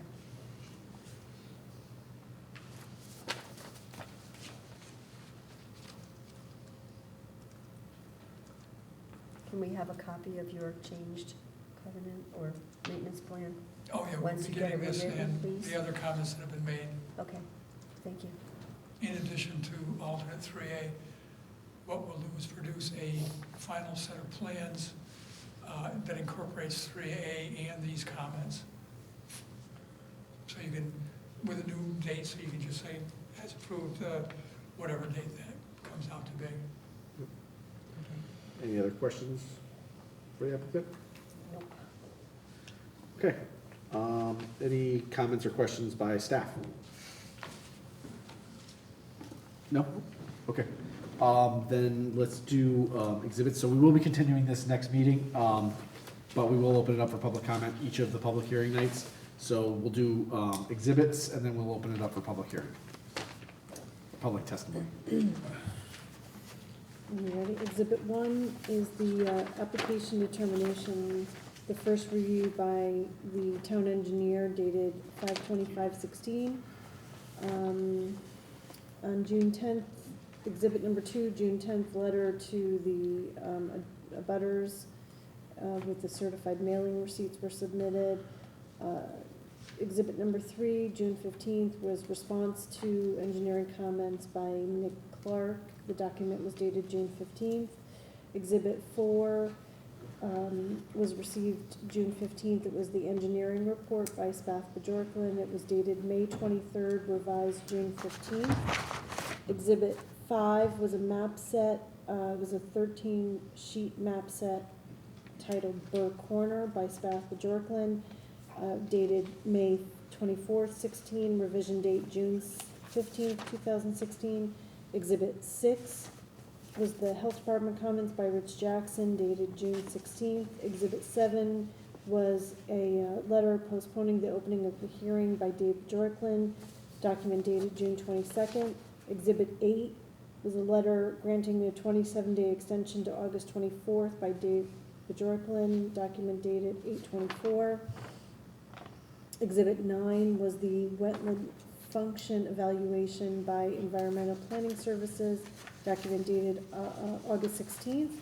Exhibit 10, extension letter to the 9/14 meeting by Dave Bajorklin. The document was dated August 23rd. Exhibit 11 was an extension letter requesting to go to the September 28th meeting by Dave Bajorklin, and that was September 9th. Exhibit 12 was updated town engineer comments in the bond form. That document was dated originally May 25th, revision date 9/27. Exhibit 13 is a map showing the wetland marker submitted today. Exhibit 14 was the map alternate A, which was submitted by Spath Bajorklin. The document was dated May 24th, revision date September 28th. And exhibit 15 was the upland shrub planting detail. Okay, thank you. Okay, we're gonna open this up to public comment. We'll have 3 sections, pro, con, and in general nature. Again, please make all your comments to the chair of the commission. Is there anybody who'd like to speak on this application in support of this application?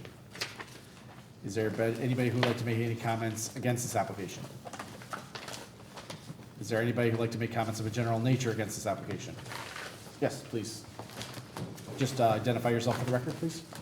Good evening, my name is Kim Danziger, and I live at 5 Stonewall Ridge Road in Newtown, Connecticut. I'm one of the principals in this project, and I don't know if I should have spoken before. I just wanted to put a little perspective on the project and who we are as far as, who's going to be developing this project. I've been a builder now for 30 years. I am also ultimately a licensed engineer. I have done about 300 homes in the Fairfield County area. I've done plenty of homes in Monroe, 2 relatively significant projects in Monroe. I've done the extension of Nelson Brook Road and Canterbury Lane. I also did a subdivision off of Guinea Road known as Heritage Ridge that consists of Summit, Chadwick, and Horizon Court, and that's a 39-lot subdivision. So I've been in town and a little bit done some work here, and it gives a little bit perspective of who I am. My partner is Ken Twombly. He is in the nursery business. He's had his property over at Barn Hill Road. That's actually where I first met him, because my property abutted his. And this property he's currently using as a wholesale nursery site. Our intention is to make this really a project that is going to be, we want to be proud of in this town. And having this nursery stock there, we plan to use the vast majority of the nursery stock. So what you see for plantings is really the idea for permitting, but our intention is to extend the landscaping a lot more than what's you normally would see in a subdivision. So when this is finally mature, that we really want to have this as a real proud project when it's done. We had, as far as the rain gardens are concerned, we are big proponents of rain gardens, and we think that one of the reasons why you don't see rain gardens, take off a lot, is that they're not executed well. And if you don't do the landscaping initially correct, it doesn't take, and then people don't really understand and appreciate what a rain garden is supposed to look like, and that's how they end up getting filled. We've been doing them for a lot of years, and certainly my partner really understands the material, the plantings that should go in there. So we think we're going to be able to put these in and have them really be an attractive feature so that people aren't going to want to, fill it in, and they're also not allowed to because it will be a community, and so there are no individual homeowners who would be able to do that. It would have to be really a community decision, and we don't really see that as being possible. We had actually wanted to, really minimize the detention pond and do that entire lower level as a humongous. We ran into the problem with health that we had to have our separations there. So we really would have loved to have seen a lot more rain garden than we're actually showing on the property. So we are going to be using rain gardens as extensively and setting them up in a way so that people are going to hopefully appreciate it and want to encourage that. So that's who we are, and we, like I said, I just want to give a little perspective. One of the reasons I do want to talk, but it came up in discussion, is that this is a community project, so we are going to set this up so that the funds are there, maintenance is going to be there, it's going to be specified, it's really not going to be up to any one homeowner to change anything. This is going to be predetermined. We are looking to, this is not going to be an affordable type project, so we're not gearing for that. We're looking to do this as a relatively high-end project, so that the funding that's going to go into the project and being able to maintain it is going to be there. And for whatever it's worth, I'm planning to live there in one of these units. So I want it to look good when this is all done. So, and if you have any questions of me, I'll be glad to answer it. Otherwise, look forward to working with you. Thank you. Thank you. Are there any other comments of a general nature on this application? Okay, seeing none, we will go on to our next item and leave this hearing open. Okay.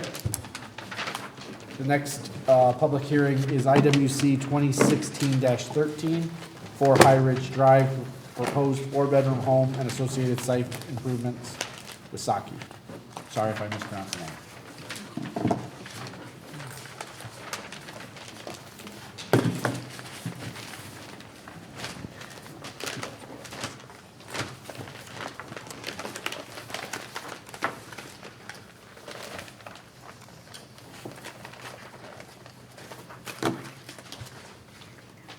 Go ahead, you have the time. You can,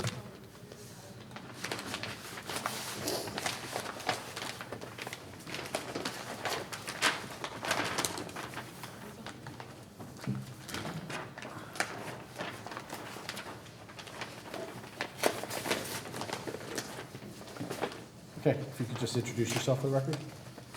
Alexandra Mark, wetland soil scientist, certified professional soil erosion control, landscape designer, geologist and hydrogeologist. Tonight with me is our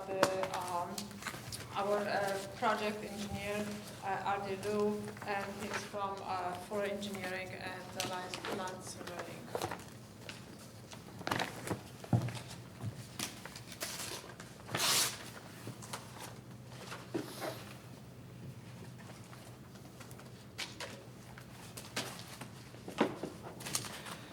So we've discussed this project at the last meeting, and we have received directions from the commission. And there were several questions which we're trying to address. One of them was the major question, whether or not the house could be located a little bit closer to the cul-de-sac. As you see, the house is kind of in the middle of the property, and we've tried to relocate it a little bit closer to the street to give a little bit larger yard. Unfortunately, because of the location of the septic system, which is very limited because of our testing, show that we don't have any better soil other than at this particular location. We were not able to move the house closer. And then another limitation is the driveway. As you see, it's very steep. There is a very steep approach to the lot from the cul-de-sac, and as you see, the grades here are very, very steep. That's why we have to kind of grade it up, and then the turn around area or turn back area has to be here, so that's also what dictates the location of the house. I know that some of the commission members were concerned whether or not there will be any future pool. As you see, the entire yard is filled with the stormwater detention system, so the answer is no, we're not planning to have any pool. The inline infiltration system is going to be overflowing to the rain garden, which is going to be our storm quality measure. And we are going to be proposing planting to restore the areas which are going to be disturbed, which you can't see because the plants are kind of covering it. There's an overflow from the rain garden, which goes this way and somewhere here. So this area is going to be disturbed, and I thought that that would be a perfect location for new plantings, especially because we don't want the area to be left disturbed because of the invasive species. And this is probably the closest disturbance to the wetlands edge. So we are proposing 15 shrubs, native shrubs here, and also because this wall is going to be delineating the protected area and allowing the natural wooded buffer to stay here and protect the wetland. I thought that because of the opening here, which can encourage some sorts of landscaping, debris dumping, maybe it would be a good idea to install 5 additional native plants in this corner. Now, we did have a discussion last time whether or not because our original plantings were located behind the wall, and there was a discussion whether or not the plantings could be moved to the front of the wall, but this will give them very limited yard, and as you see, there is a deck here, and this may encourage them to remove in the future some of those shrubs. So I think they will be better off here in that corner. They will stabilize the disturbed area and also kind of continue the stone wall, which delineates the edge of the landscape envelope, and also in here to protect from any landscaping debris being dumped into the buffer area. The wall, there was a question whether or not the wall is going to be rebuilt. No, we are going to be maintaining the wall the way it is. It's going to be preserved in its current state. I had a thought as I was looking at the plans again today. Remember at the last hearing, you said that the wall was kind of here and not here, and it was kind of here and not there. We all know that Connecticut grows rocks better than anything. In the building process, could it be possible to take most of the medium-sized stones and augment the wall so that it is a farm wall, not an organized wall, because we all know that the farm walls are better for habitat? To just take the new rocks and put them on the wall and make it a little bit more of a substantial wall, which will also help prevent people from going I'm sure beyond. that's an excellent suggestion, and I'm sure that the property owner will have anything against that. And if we can include this as one of the conditions, we absolutely will accept it. Okay. Something else that struck me is that the markers are significantly behind the wall, in the buffer. I'm wondering if they should perhaps be directly in front of the wall so that the wall becomes the borderline instead of the markers behind the wall. So how about we'll just put them on the front of the plants and then continue along the wall and then behind the rain garden. Mm-hmm.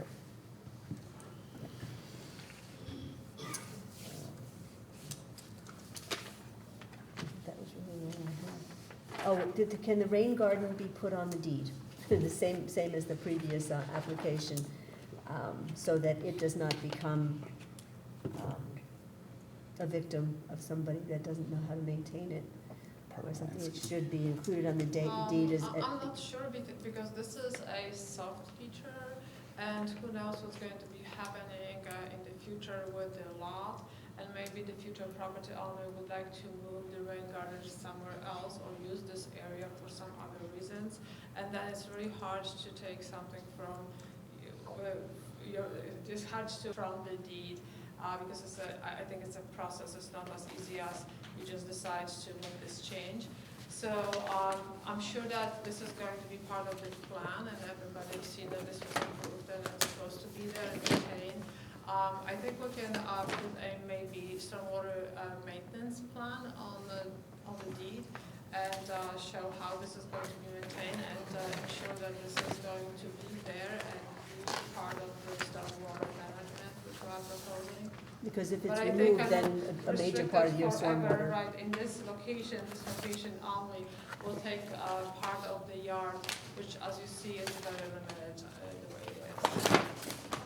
Right, well, if somebody just takes it upon themselves to remove it, then they have removed the stormwater quality and the stormwater features.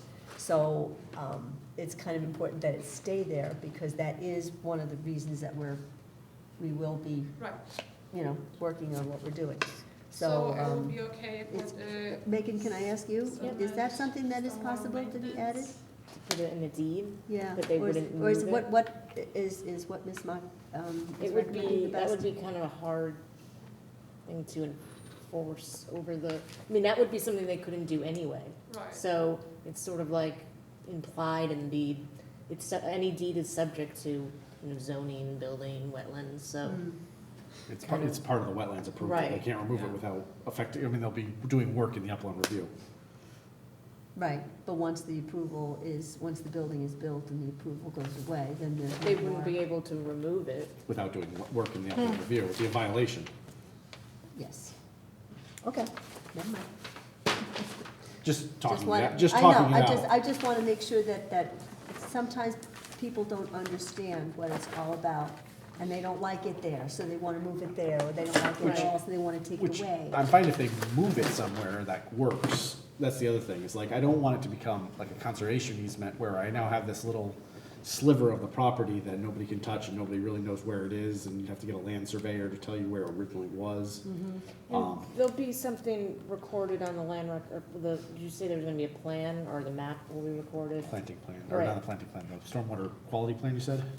Maintenance? Maintenance plan. So those are typically referenced in the deed too, by page and, you know, by the volume and page, so it's Right, sort and of all basically circled the together, you know? maintenance describes what you're maintaining and what is where and why and how it's going to be functioning. So this is going to be part of it. Right, yeah, no, I think we're saying the same thing. Okay. So I had one question. So was any thought putting the garage kind of underneath the house to kind of reduce the slope of the driveway and possibly even free up some more backyard even for them? But this might force us actually to do some blasting. Okay, so there's ledge. Yeah.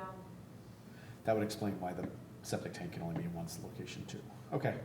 Sorry, I just wanted to ask because it could possibly be a win-win for the property owner getting more property. We've tried and we're between creating as little as possible of impervious surface and also dealing with the slope. Okay. Thank you. Any other questions? Any details on the retaining wall on each side of the driveway?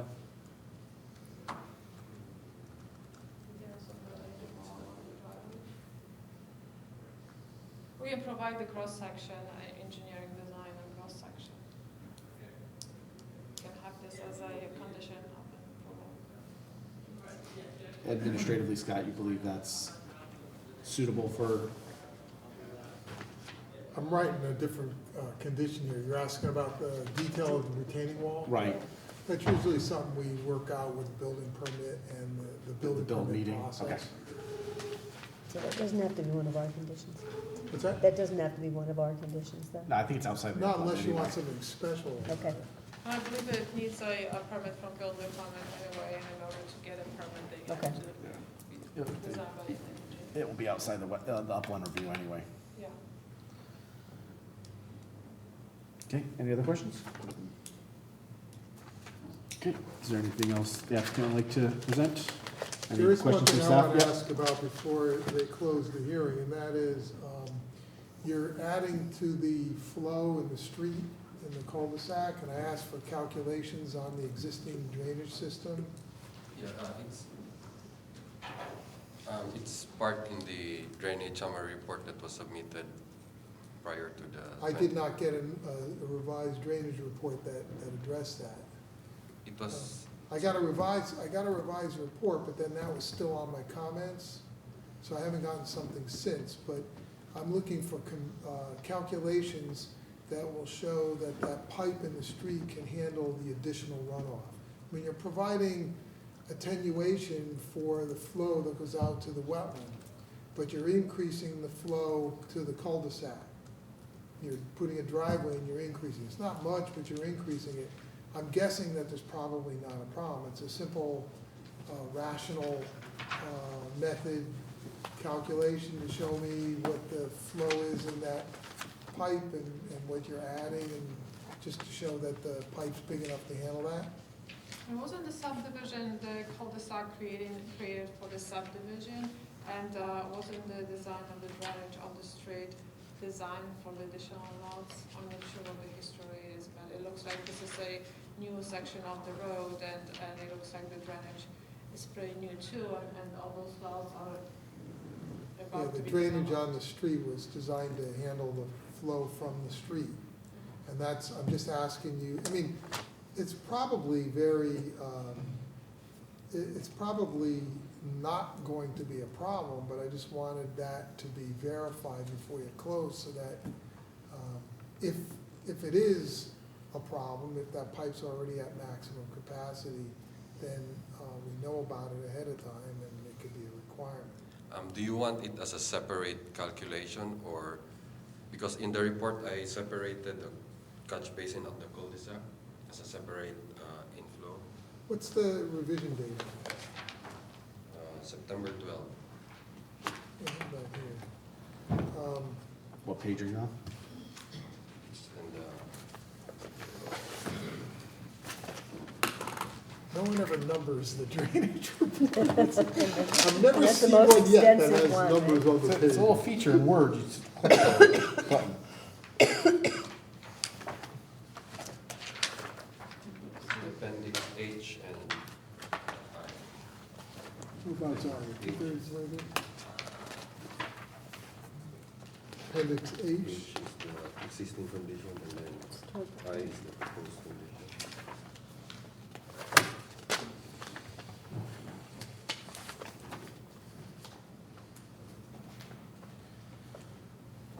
It's CB4P. This is the proposed,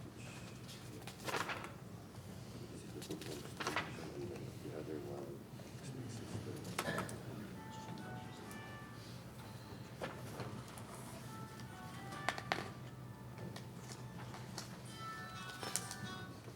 So what are you saying, that you've looked at it and the pipe in the street is big enough to handle it? Yeah. You saying that? So I could just confirm afterward. Yeah, I could deal with it, as we move along. Thank you. I'm sorry, did you state your name for the record, please? R.D. Liu from Fuller Engineering. Yeah. Thank you for clarifying that. Is there anything else you had, Scott? That was the only item that I wanted to clarify before we, Okay, any other questions from the commission? Nope. Donna, do you want to do exhibits for this application?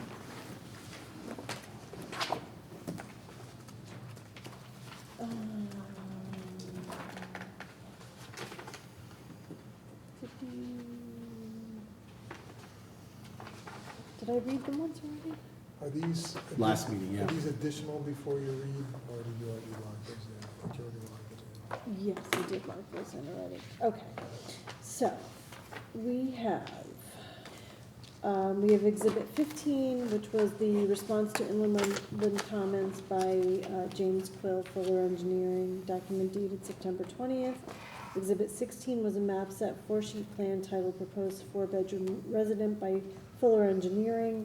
The document date was July 13th, revision date September 20th. Exhibit 17 is updated engineering comments by Scott Schatzline. The document was dated June 22nd, revision date September 26th. Exhibit 18 was the wetland delineation report by Alexandra Mock, and it was dated March 14th, 2016.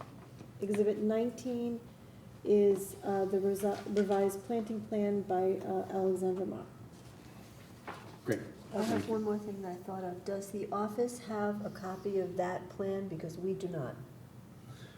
So is there an official copy of I that just one? It's on the submit drive. Yeah, it's copies right here. She has them right there. Okay, all right, just wanted to make sure that there was, you know, we had included.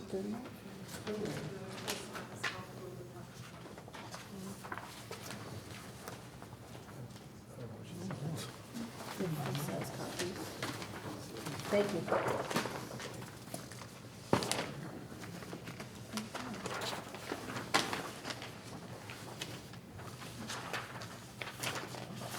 I'm thinking by me, I can't see any of it. They're a little blurry. Okay. As long as you guys think they're okay.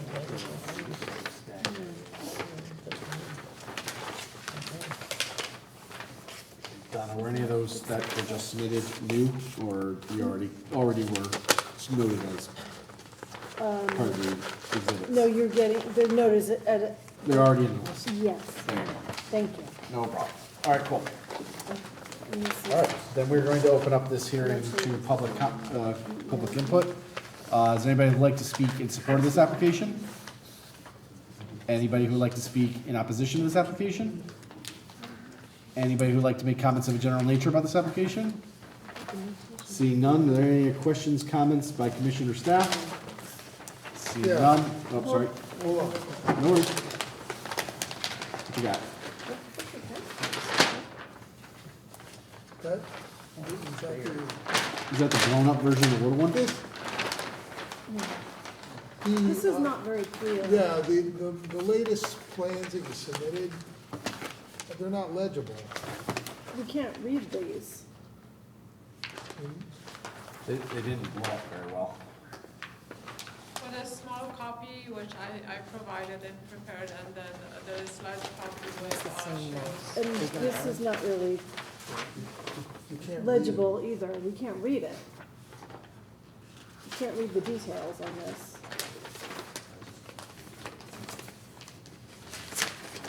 No, you're right, the numbers were all blurry and, Yeah.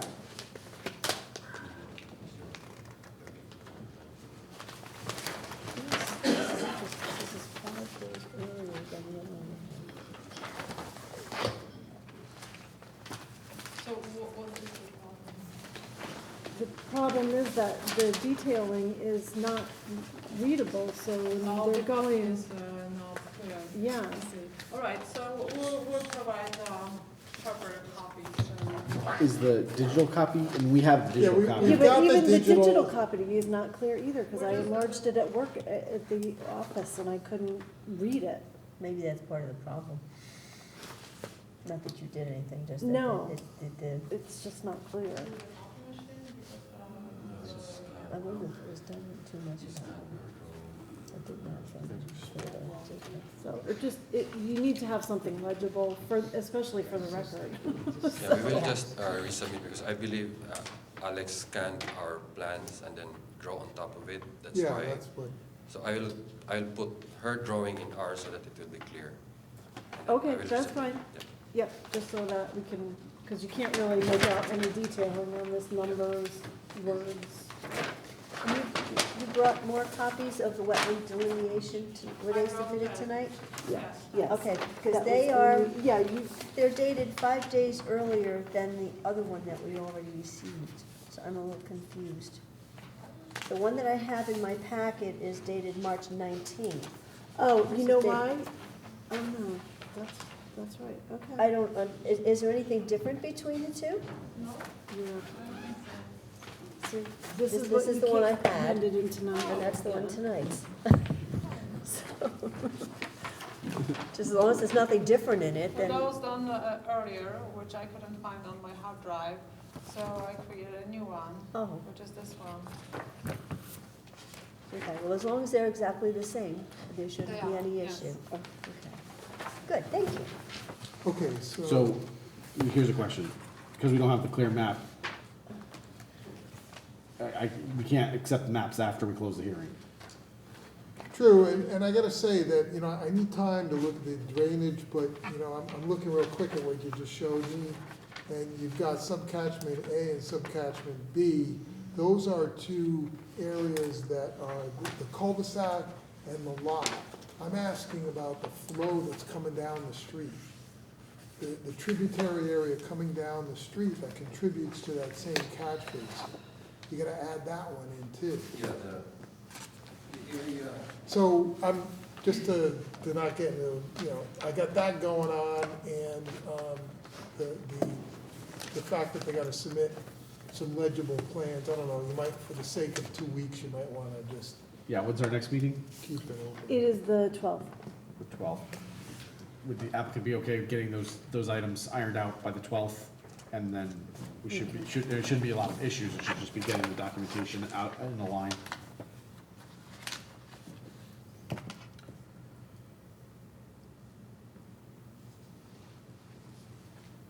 They were nodding yes. Yes, I missed the nod, I'm sorry. You Okay, missed the nod. then we will continue that, thank you, we appreciate the working with us to get the better documentation.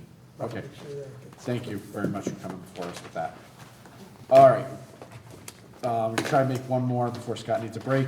IWC 2016-16, 232 Elm Street, proposed 4-lot residential subdivision and associated site improvements, D'Asilio. I think that's gonna be a fairly longer one. I think we Yes, should that is take a gonna be break. a All right. You guys mind if we take a quick 5-minute break before you start? Gives you time to Thank you. set up. Yeah, please feel free to get everything up on the projector.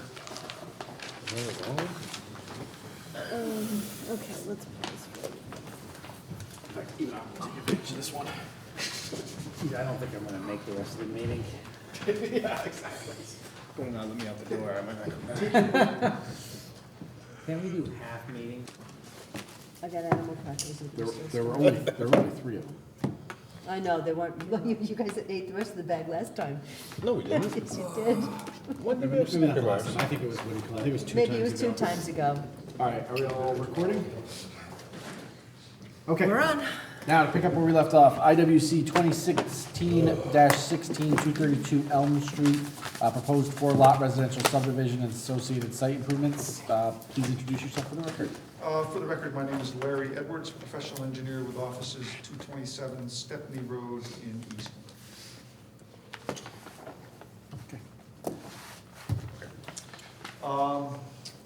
What we have here tonight before you is a parcel of property consisting of approximately 5.1 acres with frontage to the west on Elm Street and consisting for all intents and purposes as one big open hay meadow that it was, I think it was farmed probably until the last few years, so it's an active open field. There's no trees on the property, and the area shown in dark green on the lower would be on the westerly portion, easterly portion of the property, consists of the areas that was designated as wetlands. This also is part of the open meadow field. It was hayed and used as farmland. To the east is the Beardsley Brook, which is part of the Farm Mill River system. And that has a certain amount of impact to this property because it does contribute to a portion of the property being within the designated FEMA floodway, or not floodway, but flood limits.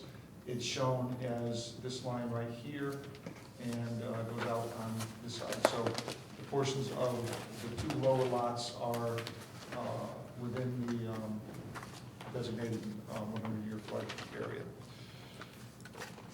The site will be serviced by public water and septic systems for the individual lots. We are proposing, as shown on this plan, a short, about 25-foot cul-de-sac, which will provide access to 4 1-acre building lots. And each of those lots will have its own septic system, and as I said, will be serviced by public water. As part of the discussions with zoning and with the town engineer, we have proposed to reduce the width of the road from the standard 32-foot wide to a 26-foot wide road. So we will be able to reduce the impervious impact as part of this project. The only lot that will be impacted, again, just to show you, this line right here is the 100-foot regulated area setback. And the only proposed activities will be the development of lot number 3, which is this lot, and this very small corner of the proposed cul-de-sac will also be within the regulated area. We have included in our design a stormwater management basin, which will be located on lot number 1, adjacent to Elm Street. All of the runoff from the proposed new road and all of the runoff from the proposed driveways, all the driveways will slope into the road. So all of this impervious surface area from roads and driveways will be directed into the stormwater basin, and that stormwater basin will provide for 0 increase in runoff for all the storms from 0 to 100, or from 2 to 100. That basin will consist of a 4-bay and a primary bay, and has been designed in accordance with the Stormwater Management Manual. It will basically consist of a controlled outlet at the north end, which will tie into the existing storm drainage in Elm Street and discharge through that system directly across the street through an existing flared end and into a wetland area, which would be to the farther west of that outlet. The basin, the soils on the site are all Hinckley sand and gravels, very good for stormwater dissipation through infiltration, but also excellent for septic system design. And we have also included for each of the individual residents, there will be a infiltration system that will collect all the runoff from the proposed house roofs, and that will also be discharged into the ground. That'll be totally accommodated for in those particular systems. We have also included in the package for you a detailed erosion control plan and details of the proposed construction, and those plans have been prepared in accordance with the erosion control guidelines established through DEP. Again, the regulated activities for this site are, the primary one is the construction of the house and driveway, which will all be located within the review area. But again, this area is an open meadow. We have proposed to delineate the edge of the wetlands by markers, and that will provide a permanent delineation for the homeowners of Lot 3 of where that limit of wetland area is. We are also proposing, as part of our flood mitigation proposal, there will be some filling of the flood plain for the construction of house number 3 and for a portion of house number 4. And we are proposing to, as mitigation and to compensate, to remove material in the rear portion of lot number 2, which will make up for the lost storage that will be as a result of the house filling around the foundations. Quick question, sorry to interrupt you. You're not only proposing the subdivision of the property, but you're also planning on building all four houses, right? So this is a full development, or is it just gonna be broken up and then sold? These are just to show what could be built. Well, yeah, I think at this point, one of Scott's comments was that we would have to come back, but the only lot that's going to involve any regulated activity, any activity within your review area is going to be lot 3. Okay. So this is Lot just 1, 2, and 4 are totally out of your review area. So this is the subdivision and the road build. Yeah. Okay. Yep. Thank you.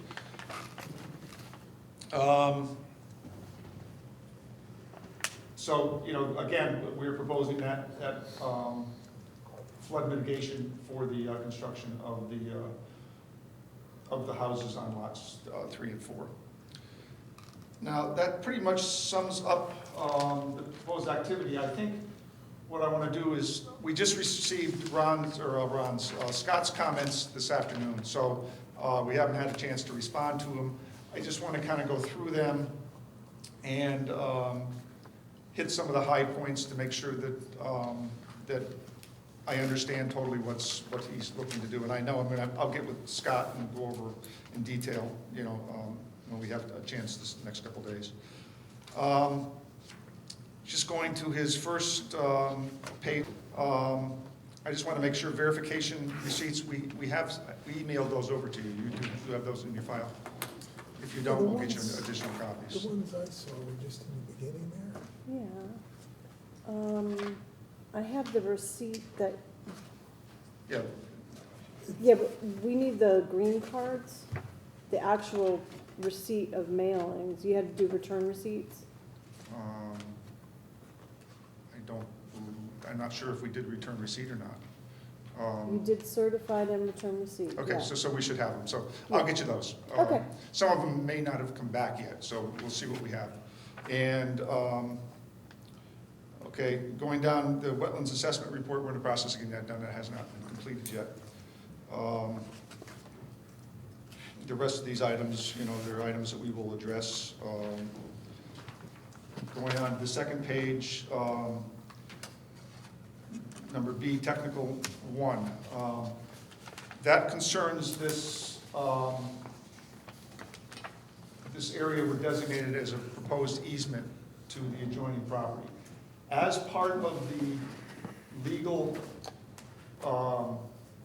previous deed restrictions on this property, it was a requirement in the deed that if this property was subdivided, that the owner of my client has to provide an easement, not a right-of-way, just an easement to the property to the east. So if they want, if for some reason in the future, it's all family, so it was between two parts of the family.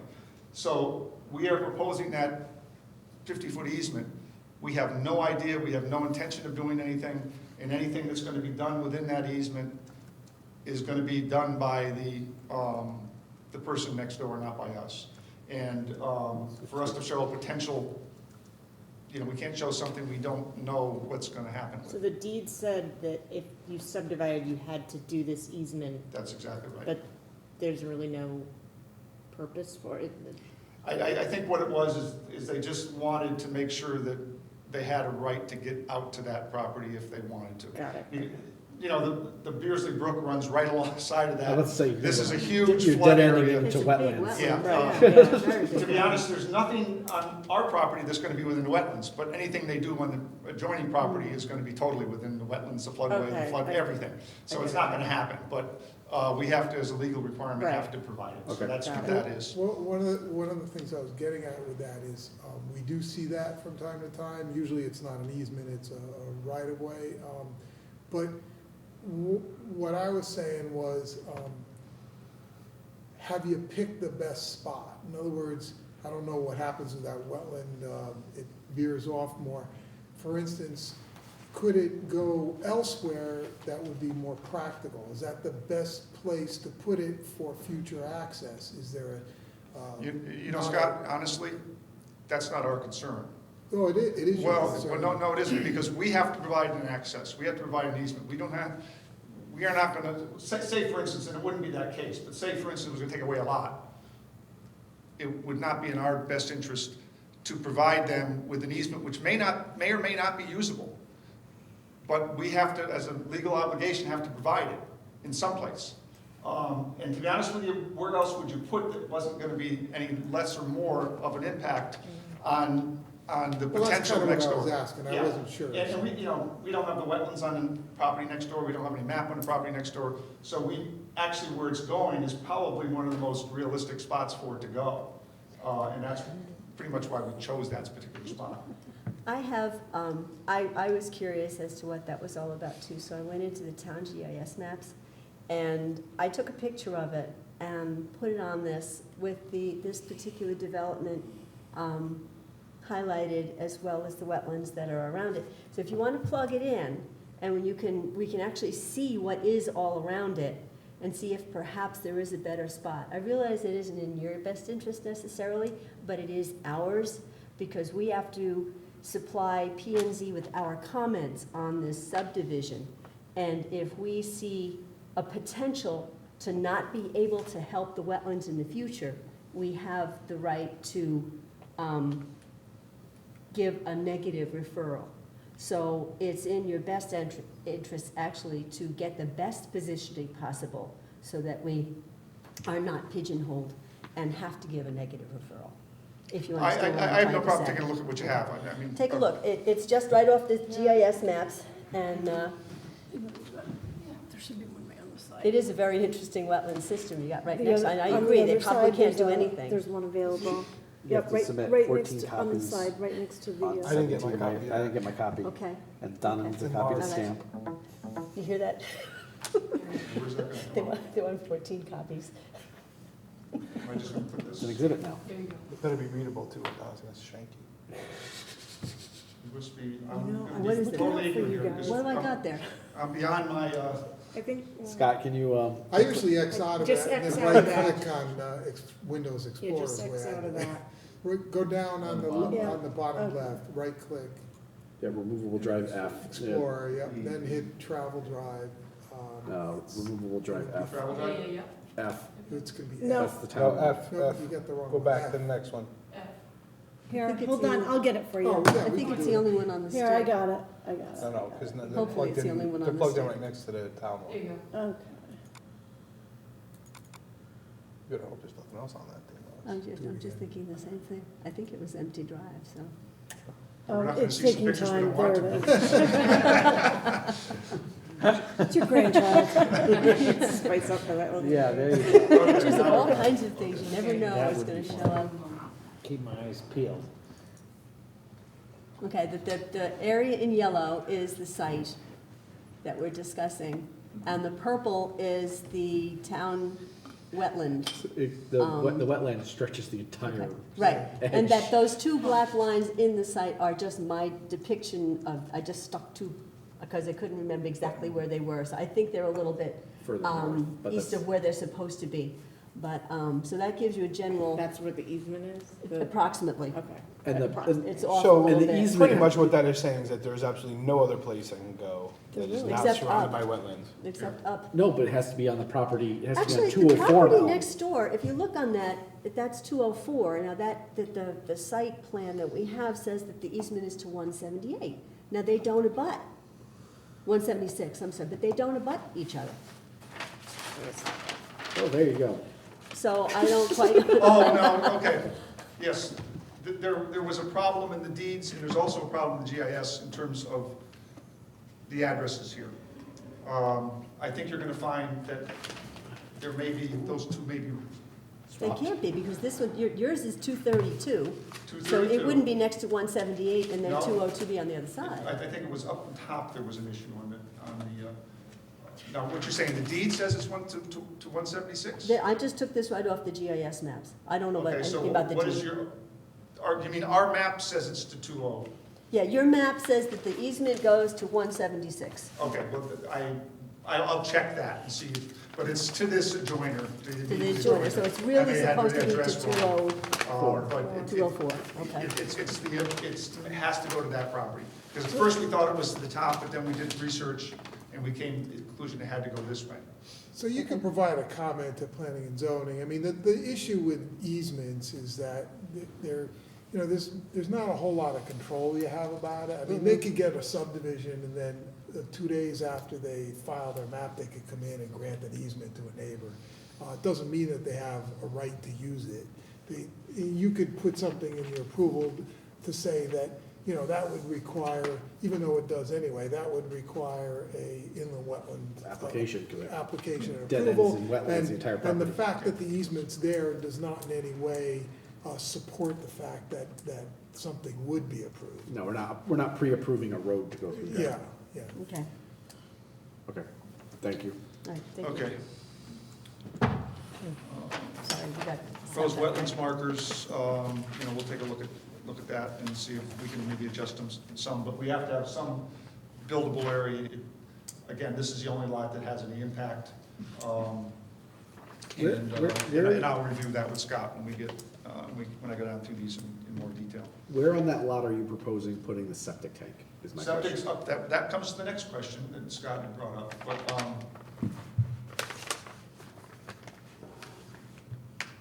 Because most of it's filled. Septic is right up here.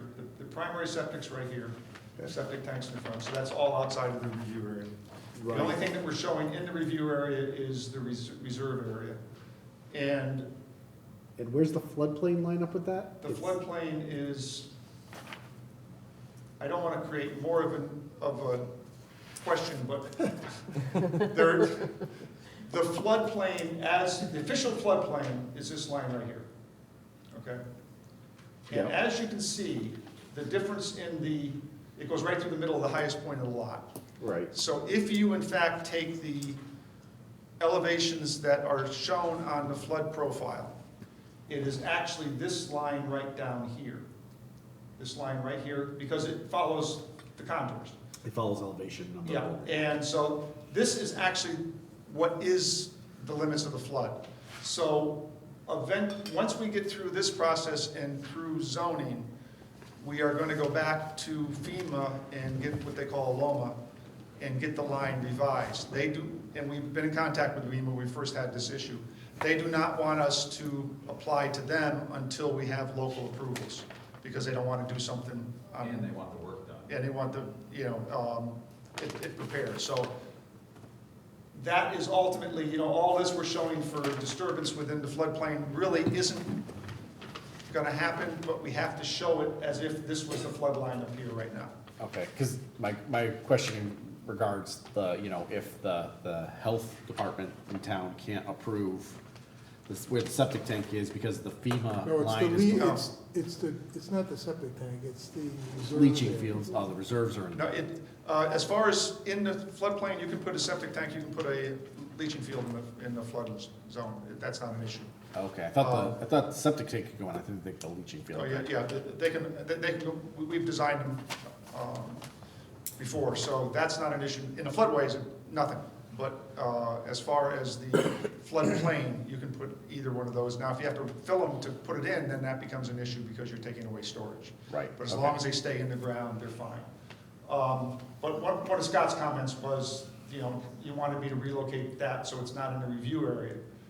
I can do it, I can stick it under the driveway and it'll be out of the review area. In practical terms, that's probably where somebody would want to put it if they were going to use it. But I heard the discussion in the previous hearing about future and, whether you're forcing an issue.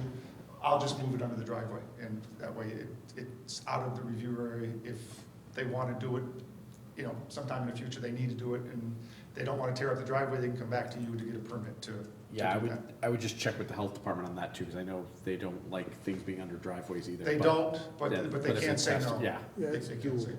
no. okay, thank you. Then going down to the next one, I have, Scott wanted to have the limits of the woods and significant trees. If anybody's been out the site, there isn't a tree on the site. The only thing that there is along the edge of the stone walls, which we're not proposing to touch any of those. So, unless somebody, and again, I'll review this It with was more, Scott. yeah, it was just more Yeah. for the record, I Yeah. wanted it to reflect that. The elevation of the floodplain, just what I was just saying, we can't show one because there's from this part of the property up to this end of the property, it goes from 430 at the lower end to 439 at the upper end.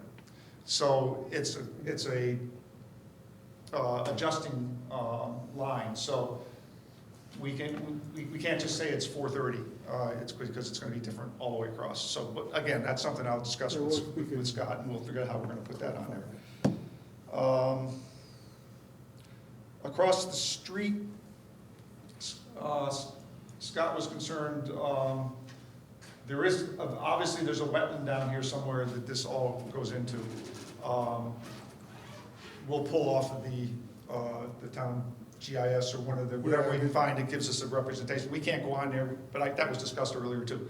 So we'll show what there is there, and then that'll solve that issue.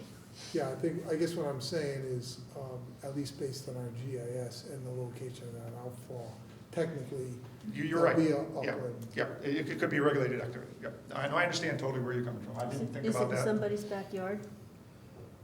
Yeah, it's in somebody else's yard. Yeah, it's not an open space or anything. Are they aware of it? Matter of fact, yeah, we just met with the people out here before the hearing, and we went over the application with them, and they're very happy because they were worried about water coming across the road, not so much what's happening behind them, because they have a driveway right here between these two. And that road, for some reason, they did it as a elevated slope. It's not a crown like a normal road would be. So all the water goes across, and it goes down their driveway if the catch basin plugs.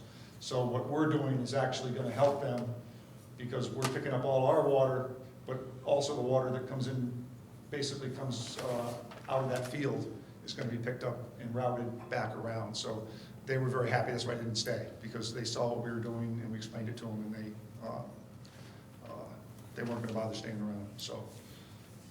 That kind of answers that question. What level storm is it that would create that overflow? You're gonna have some overflow in any storm. Storm, even the 1 inch storm? No, I haven't done a 1 inch, but a 2 inch, or a 2-year storm, which I think is probably around 2 or 2.5 inches, is gonna have 1 CFS going out of the basin. There's 2 foot of storage in the bottom of the basin, again, meeting the stormwater quality requirements. And this, with the soils we have on this site, we didn't provide any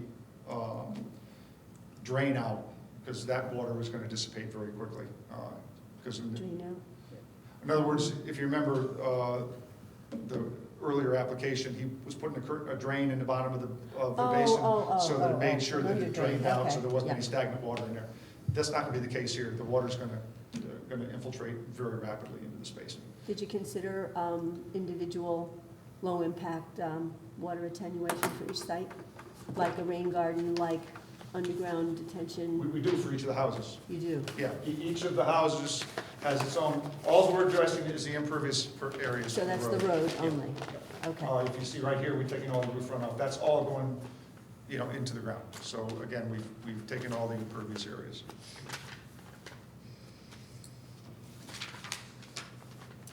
But as a note, this is not an application for those sites to be developed. I realize that. Yeah. Yeah. But it could be a comment to P and Z, that's all. There's the site's adequately. Right. Did you consider, now, it appears to me that the road itself is elevated from? No, is it- it's or is it- actually, it's it comes in, I can go to the profile here.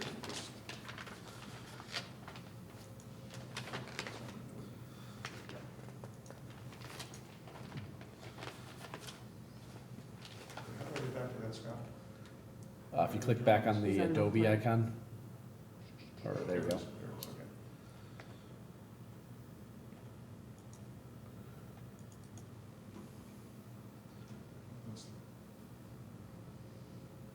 Just keep going. There's a lot of pages on this one.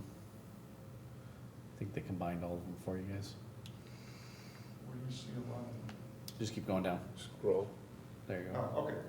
No, these are my 3. No, there is There's a lot more. Okay, this is it. Okay, now this is it. That's what I wanted.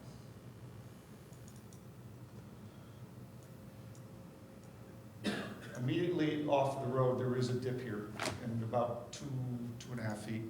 It's going to be filled, but once balancing the 2 together. So in terms of large amount of fill, there isn't any. It's a relatively minimal amount of fill as you come And off. there is a slope from the property to the road?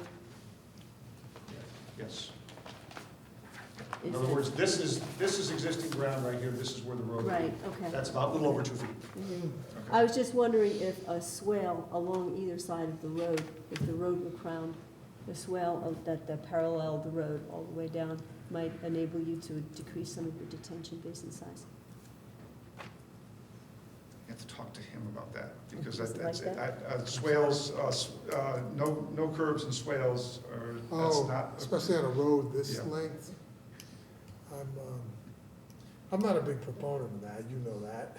I know, you and I come It's to just so many- blows over that. So freaking- many problems, I mean, if you want to do swales, I'm not opposed. I'm just looking for a way to decrease some of the detention, because I don't think those people across the street realize what it's like to have an entire road dump into your backyard.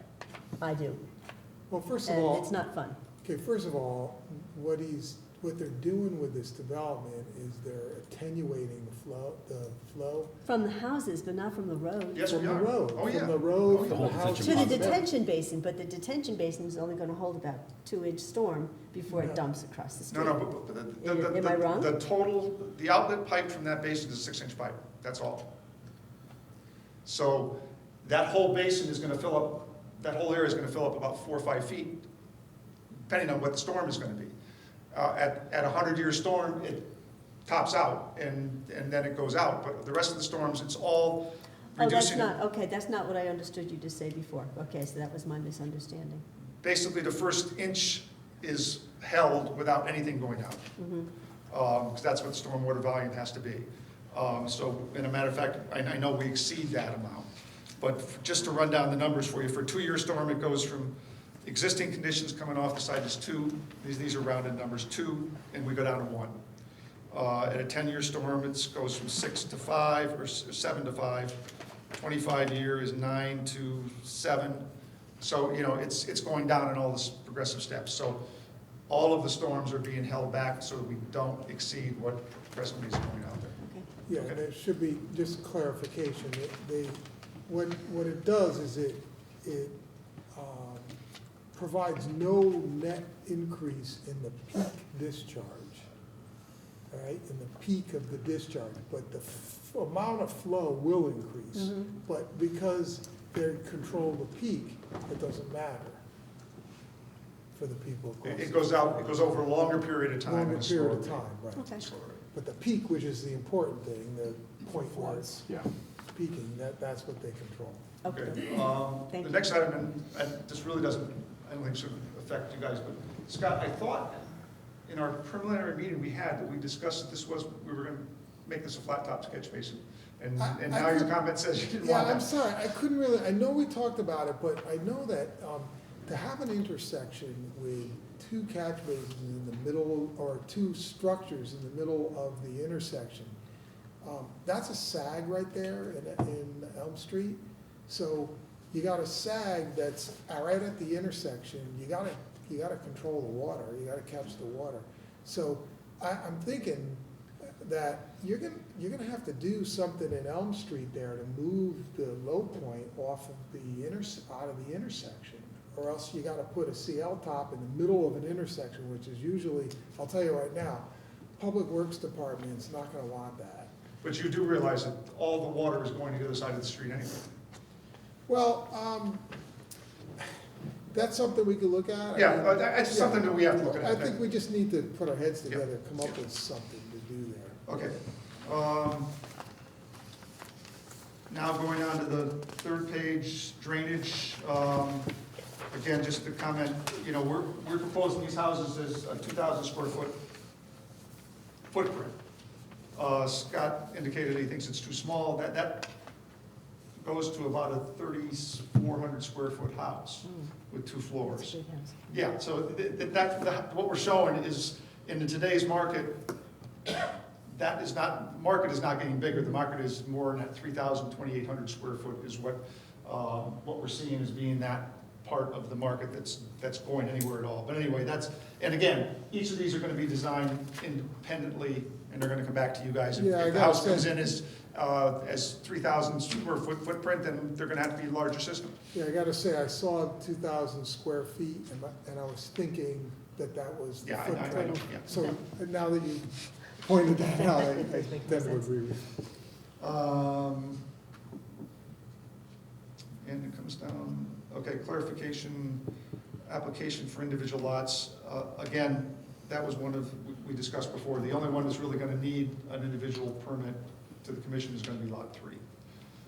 And that was the extent. Now, obviously, we have a lot of things to go over here that we have to do, and that we have to get with Scott on. And I don't know if there's anybody here for this particular application or not, but that's really as far as I think it's worthwhile for me to go right now. Yep. I think we've kind of explained it to you. We got to do some work with Scott, and then we'll come back and present some. That's appreciated, and we will. Oh, probably the only other thing that we should, just before, sorry, No worries. is the alternatives. We didn't discuss that, and I think we did propose 2 other alternatives. Let me go back this way. As your application requests. And one of those was basically the same proposal, but we moved the road so that it came on the low side instead of the high side. Again, as you can see, that puts almost all of the road in the review area. It also becomes a factor of getting that water out of the road back to where the storm detention versus dumping it directly into the brook. So we didn't feel that this was really any advantage to this particular layout over what we had had. And this, second, we don't really have many options. And a matter of fact, as part of the town regulations, we can't even go to 3 lots because in order to have a cul-de-sac, we have to have 4 lots. So it's either 4 lots or we're back to 1 or 2. So, but the second is basically throwing the same type of proposal you just had in your previous public hearing of some sort of a cluster home. And, you know, it's a viable, matter of fact, we can do the whole thing outside of the review area totally. But at this point in time, we want to stick with what we can do in accordance with, you know, current zoning regulations and go forward from that point on. And that's it. And there. I have one comment for you. You may want to look at your sheets. Your S1, I was looking at this and I was saying, oh, okay, how wide is that road? So I looked at the scale. You've got a 40, the scale says like, Do we have the wrong scale on it? you really want to see it. Your scale on S1 and SD1 are seriously off. Well, that's it. SD1. SD1's What was right it? Yeah, what's the scale? It's in the 100 foot? corner. Scroll up Right and there. zoom on that bar there. Let me get it turned so we can all see it in the same. There you go. 90 foot? So 1 inch equaled like 60 feet. So I looked at the cul-de-sac, my God, he's got a 150-foot cul-de-sac on that. No, it should be 1 inch, it was 30 feet. Mine says 90. No, it's, SD1? No. That part right there is an inch. That should be an inch. And how many feet is your cul-de-sac across? It should be 50 feet of paved, right? 50 feet. No, it's more than that, the cul-de-sac. 50-foot radius, which is 100 feet 50 foot across. radius, yeah. 100 foot across. That's a huge cul-de-sac. That's the smallest one. Yeah. But That's- we've got smaller ones all over town than that. That's the smallest. Oh, my God. Well, the first page, then, you've got 120 feet as your S1 is. Maybe your S1 isn't off. It just looked so terribly off to me because it looked like the road itself I believe was it's 80 the feet 1 inch. wide. Well, look at S1, not SD1 then. Look at the next page, the first page. The first one, First page, yeah. That one, down.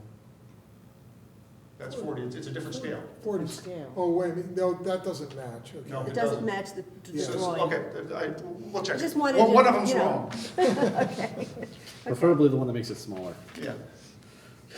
I'm gonna have to measure the cul-de-sac at the end of my street. See you out there.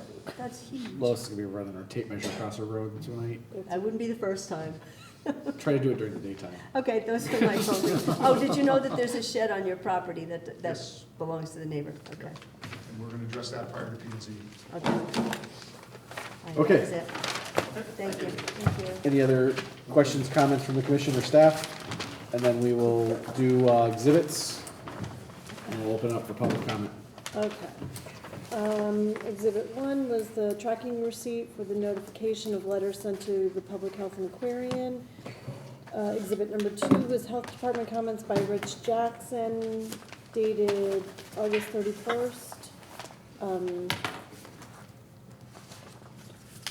Exhibit number 3 was the photos of the signs posted at the property. Exhibit number 4 were the town engineer comments and by Scott and the bond sheet.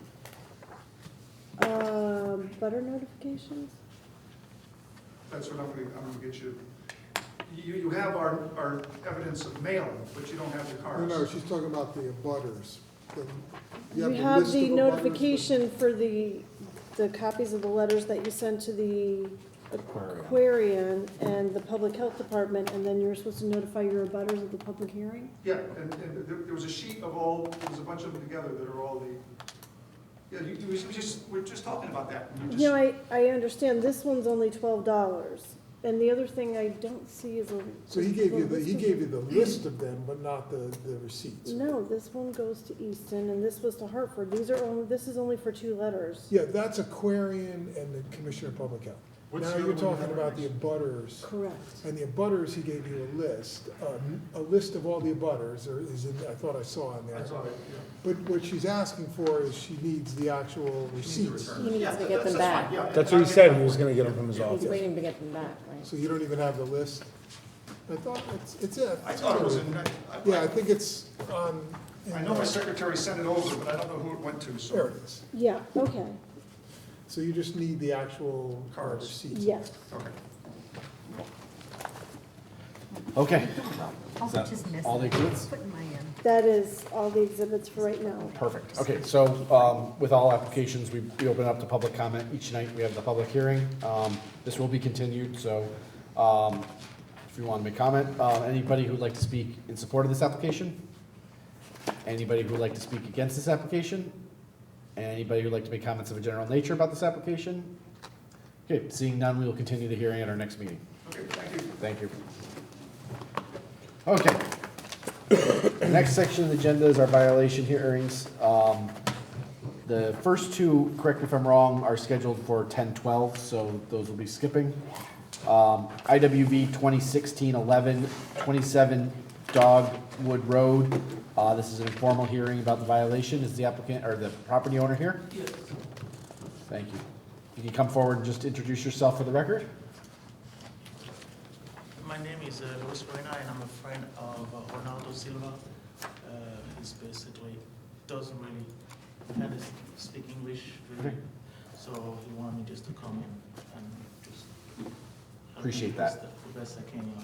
Very much appreciate that. So how this works is basically Scott will go over the violation with you, and then just anything you guys can provide as background information, when the violation happened, that kind of thing, what's been going on the property.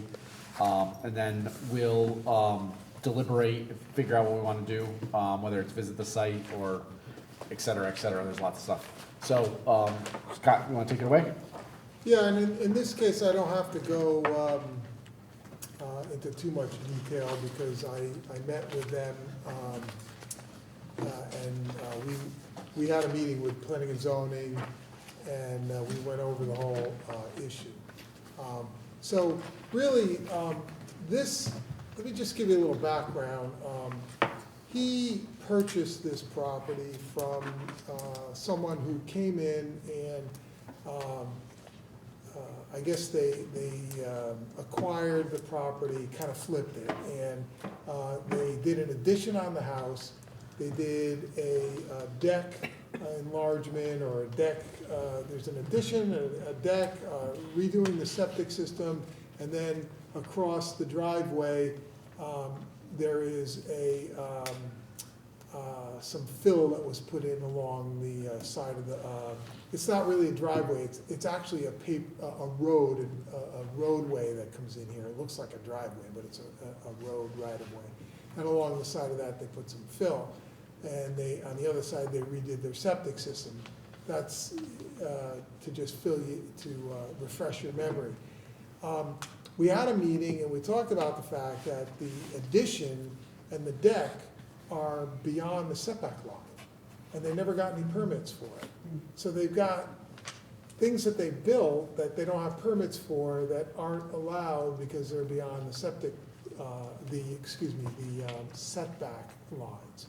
So we had a meeting, we talked about it, and we asked them to kind of evaluate that and get back to us on what they wanted to do to resolve this.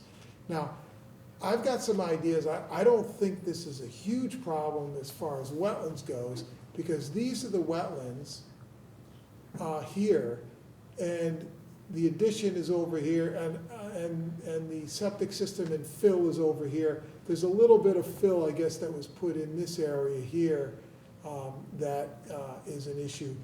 I'm just looking at this and I'm thinking it could probably be an agent approval, markers, plantings on the fill slope next to the driveway, and agent approval and call it a day.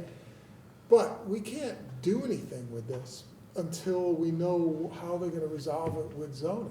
Right. Quite frankly, I only see two options. One option is to eliminate remove the addition and the deck that's encroaching into the setback. That's one option.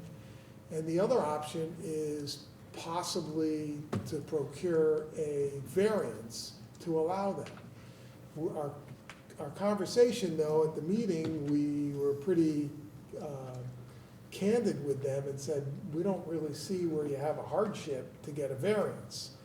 Now, you guys haven't applied for a variance yet, so I'm not sure maybe you could speak to what your idea for a solution is. Yeah, but basically what we end up, they asked us to get like A1 survey, which we did. And truly, when we're talking about addition, the only addition which is there is an open deck.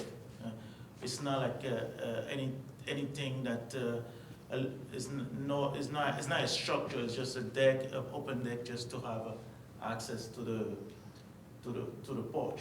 And that's basically, there's two of them, one on the front, one on the side. And let me see that while you're talking, I guess. That's what I forgot about. We had a discussion about, well, just where is the where is this? Where is the actual relationship setback to it? versus the thing? So this is what the deck that was talking about, and those two decks. yeah, so the addition. There was actually, as far as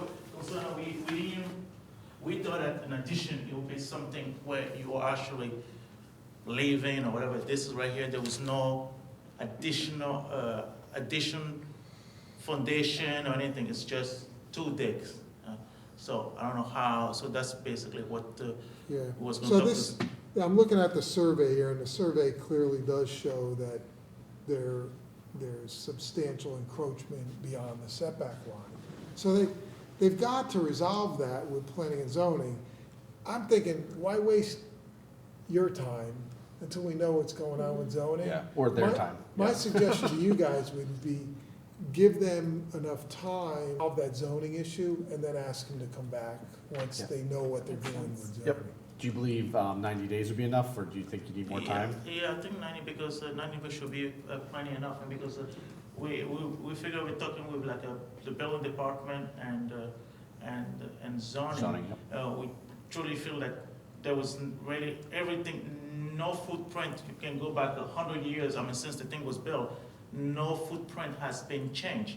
The only thing who has been added is two decks. So Yeah, decks are footprint. Decks are not so- allowed in the setback, outside of setback. I see. So Yeah. a deck.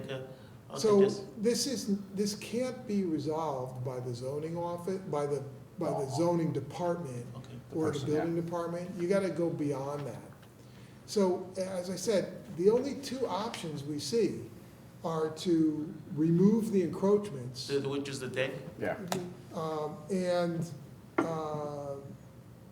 or get a variance that would allow them. I see, but when we're looking at deck, so You got this deck and that so deck. this deck is it this is It's outside the setback line. so there was no question. So this is have no issue here basically. So when you say outside, that means that When you build, it has to be inside this line here. inside this line here. Yeah, this line I here. see. So I see this line right here. So the whole house is actually Right, the whole house is has non-conforming. been built 100 years ago in Correct. the wrong So spot. anytime, you got two things that you've done wrong. You, to lack of a better phrase, sorry. Or for inherited. You've Yeah. expanded a non-conforming use. That's one thing you have to get a variance to do. And you've acquired. Property with a deck. With a deck that's been built outside of the setback line. I see. Those are two things that aren't allowed, and the only way to get them allowed Isn't is it- to get a variance. Yeah, and I'm thinking that we should be able to get a variance because how do you get to your deck? How do you get to your Well, that's something you can discuss with With the zoning. land use office, the zoning office. They'll help you with that. But Okay. the only options would be a variance or Okay. removal. So if say if zoning give us a variance, then it makes Yeah, things a and I little easier think to move forward. they'd be wise in giving you 90 days, because if you have to go to ZBA, Takes it's a a while, commission yeah. and Yeah. the whole thing. I mean, I appreciate you getting the survey, I appreciate you coming before us, and I think unless the commission has any problems, we'll give Hold 90 on, days we're gonna wanna to address any zoning or variance, and then we can deal with the wetlands after we figure out what's going on with that. Okay, no problem. So, yeah, we did give a copy of this to already the. Oh, the- Will already had it. Well, Yeah, okay. so we did give them a copy of this, you know. So, Great. because we thought the first thing was to have something recent, just so that we all know where No, we start that's from. definitely the good first step. I thank you very much for your time. Thank you. I will try to explain to him when I leave here. Obrigado. Thank you. Good luck. Okay, next, 51 Lynn Drive, discussion of site inspection, I believe, IWV 2016-06, I think we went over this one 2 meetings ago? Or we had the informal hearing 2 meetings ago? Has anybody from the commission been able to schedule the site inspection of this one?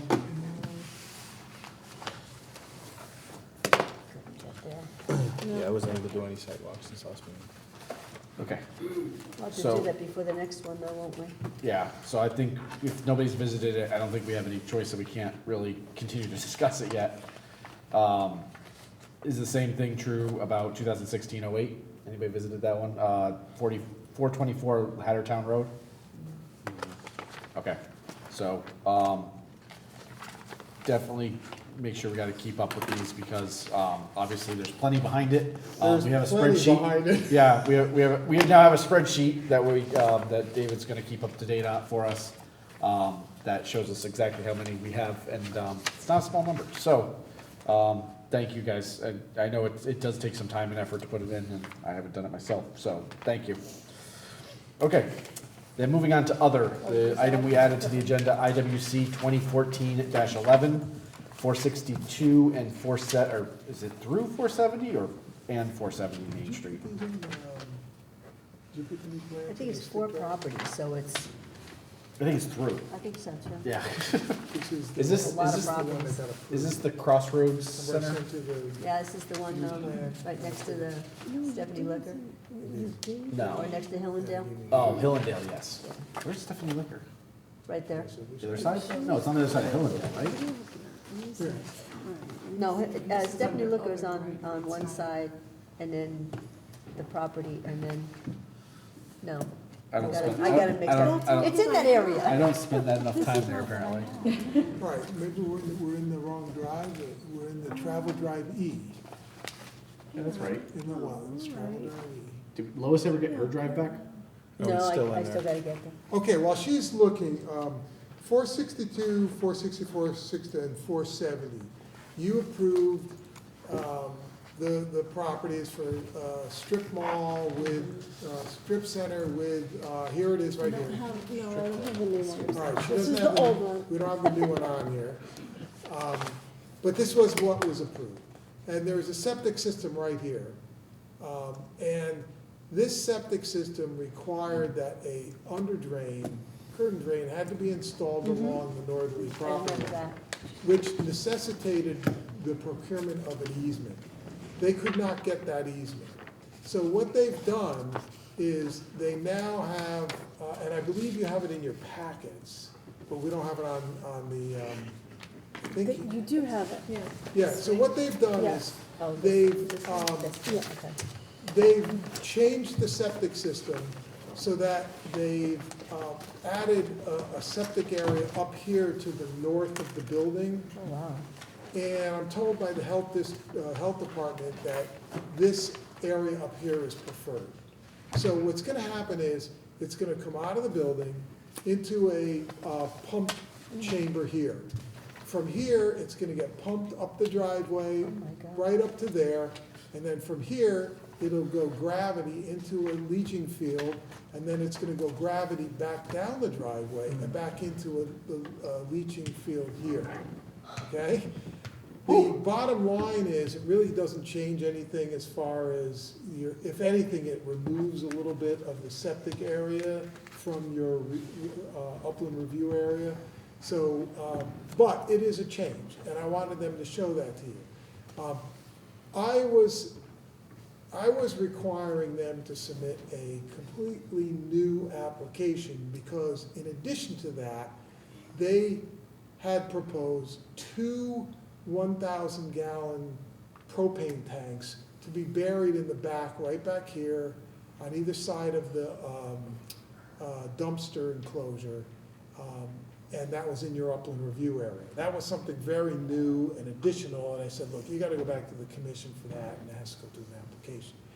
When they heard that, they then moved, they eliminated one tank, and they moved the other one right over here and put it in the front of the building.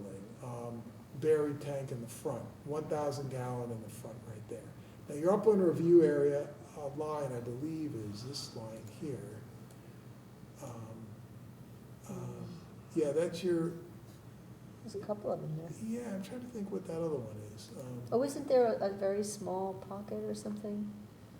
No, I'm thinking of a different property. That is 100-foot wetland review, it says on the line. Yeah. 150-foot water course review. Oh, what Right, does it say? One side is a water course Okay, review so area. the The other one propane is a tank wetland. is Right, within right your, dead in the middle. Yes. the propane tank is within your 100-foot upland review area. No, it isn't, it's right No, between the it's two. out- it's Between the between two. the You two. put it in the The only, put it in wetlands- the only spot Yeah. that's not. The This- wetland, remember that No, little, there's a no, little, no. there's a little drain that comes out in the front of the That's what I was property? No. Yeah. No, Sure? yeah. This is 150 feet. So that was on Twombly's property. This line here is 150 feet That's from Twombly. the water course. This line is the 100-foot upland area from the wetland, which is outside the water. The 100-foot upland is beyond the 150-foot from there. So So it isn't. we haven't put both on there so you can see which one governs. Mhm. In this case, the 100-foot governs. So the propane tank is in your upland review area right there. The third thing that they're doing is just point of interest, I guess, for you guys, but they insisted on putting a full access driveway. At the time, DOT accepted it, but it required that they get a sightline easement because to have a full access drive, they had to have sightline to the right, which messed up over here because they needed a sightline across the neighbor's property over here. They needed a sightline easement. And that's a They big could not bill. get that either, he Yeah. wouldn't grant it. So now, they've proposed a restricted driveway, right turn only, which is what the town wanted in the first place and DOT wouldn't allow. But DOT has a different engineer now, and I've gone through the whole thing with them, and now they're like, well, we didn't want the full access driveway, we would rather have the restricted driveway. So we're back to the restricted driveway without the sightline easement, not really your concern, although the driveway is within your upland review area. That's really not gonna change much. Is it gonna stay that width? It's There's going gonna to be only stay, one way? it might get a little less wide, but it's gonna stay wide so that there is, it's not gonna be marked for 2 lanes, it'll be marked for 1 lane, but the 1 lane will be wider so that there'll be a bypass, so that if someone's waiting to get out, which we fully But it's expect. not an egress, it's only an ingress, isn't it? No, it's an ingress and an egress. I thought it was only gonna be one way. I'm so confused. Only, you It can only was turn going right to on the be way a out. full You can't access turn Oh, left you on the can way out. only turn right, oh. Okay. Now it's only, you can only turn right. I'm So sorry, there's I gonna thought be a it was little a- island I was about to there say, there's that a I we thought it was gonna be Right, yeah. one way only. That's- Okay, so those are the 3 things that are changing. Jesus. Question that they have is, do they need to come back before you? Is this enough so that you can send them a Big letter and giant say, hill, yes, what TLC. you're proposing is acceptable? You have to look at the handout that does everyone have the handout? Yes, it's right there. Okay, so you gotta look at the handout and see if what I'm describing is acceptable to you, or do you want them to come before you and explain it themselves? Because that's the old one. Because this is the old one that was. Oh, so, You have so to we do should it look at from- the new one now, is that what you're saying, so that we save ourselves some time next No, time? I Building just, straight I across the just, I street just is- explained what the. Yes, I different hear you, things are. I hear you, okay. Like, what's going in here? Oh, well, there's a non-confusing plan. All this work for a thing that's gonna be bigger. I don't know, we put a couple more, could put in a couple more round things.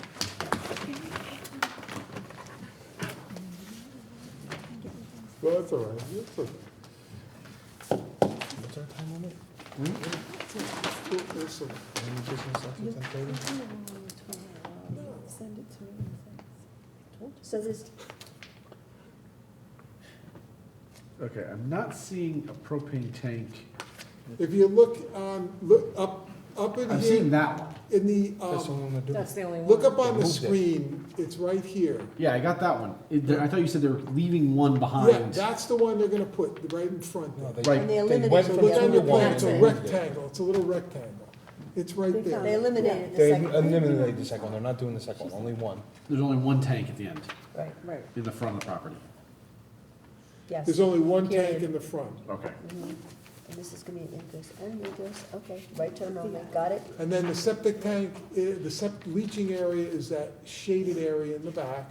Right, No, yeah, that's the new one, and then where your finger is, that's the, So I'm kind of That's- torn because they are removing the septic tank from right next to it. yeah, The septic tank's in a much better position. the layout of the tank, it's going to go from a septic tank to a pumping chamber.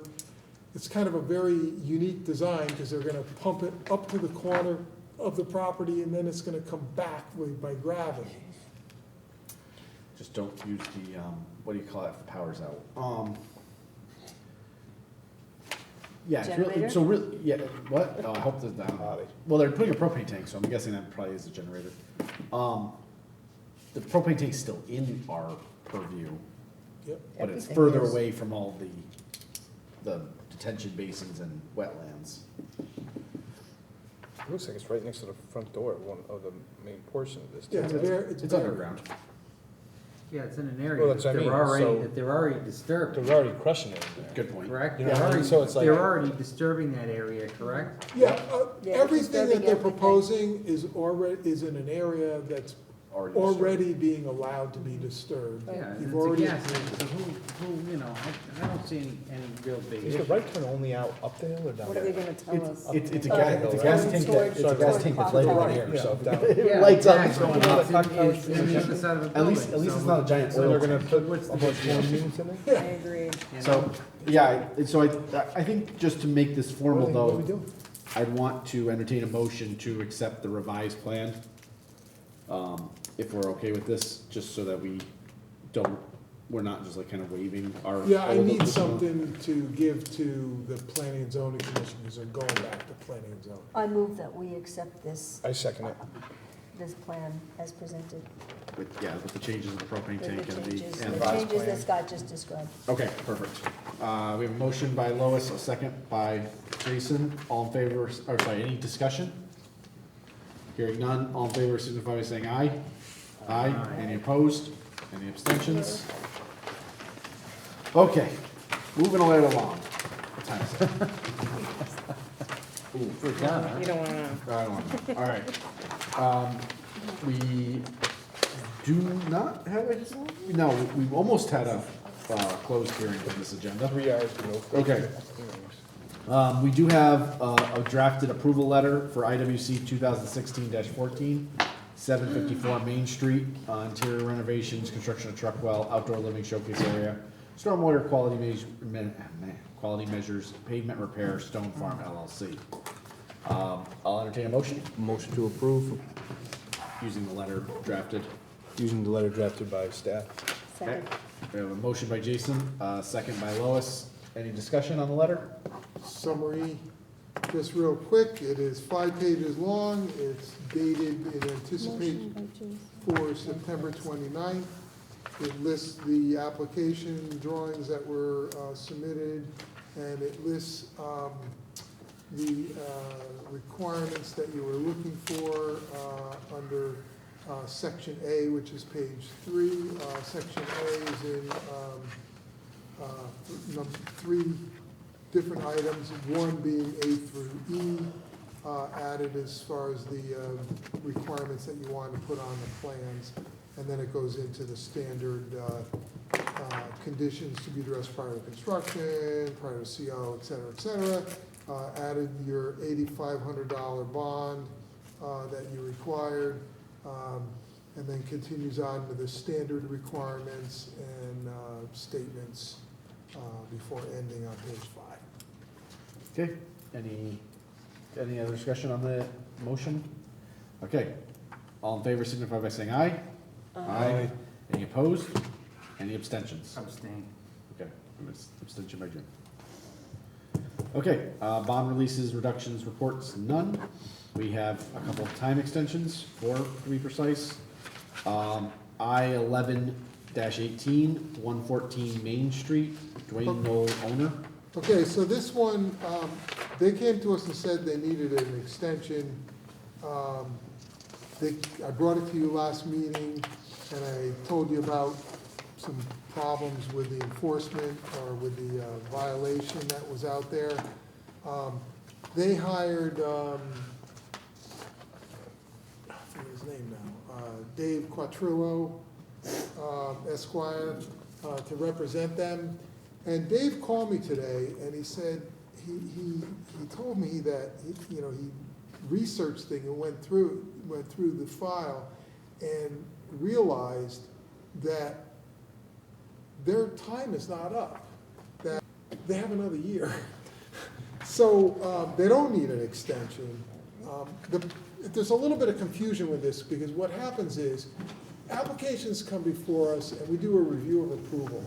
When all the conditions are addressed in the review of approval, we then tell them, okay, you satisfied the requirements, but we don't really go ahead and stamp the plan, because we wait for them to go through P&Z, and then we stamp the plan for both. But the little quirk in the works is that in your approval letter, it says that the 5-year period runs from the permit that's issued, and the permit is essentially the stamped plan. So it's confusing for people a little bit, so I don't know how we're gonna resolve that, but we're gonna take a look at that. But bottom line is, they don't need an extension. To put your mind at ease, they have in fact applied to planning and zoning for their development. So they finally have submitted their application to planning and zoning. And this, as you know, or as you're surmising, I guess, is that this approval was given to them before we changed how we process these things. Now we don't send them it's not done like an approval of a development. It's done as a remediation, acceptance and approval of a remediation submission. So they're given a deadline, and you issue a citation if they don't hold to that schedule. So just to tell you what the difference is, and I don't think you have to do anything tonight. Okay.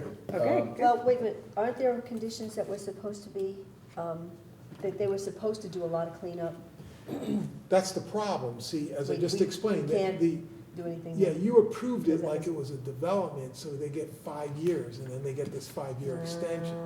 And We really our caught only on to enforcement that. is not to We renew caught the on 5 to that years. not that long ago, and we stopped, and now we're processing them as remediation.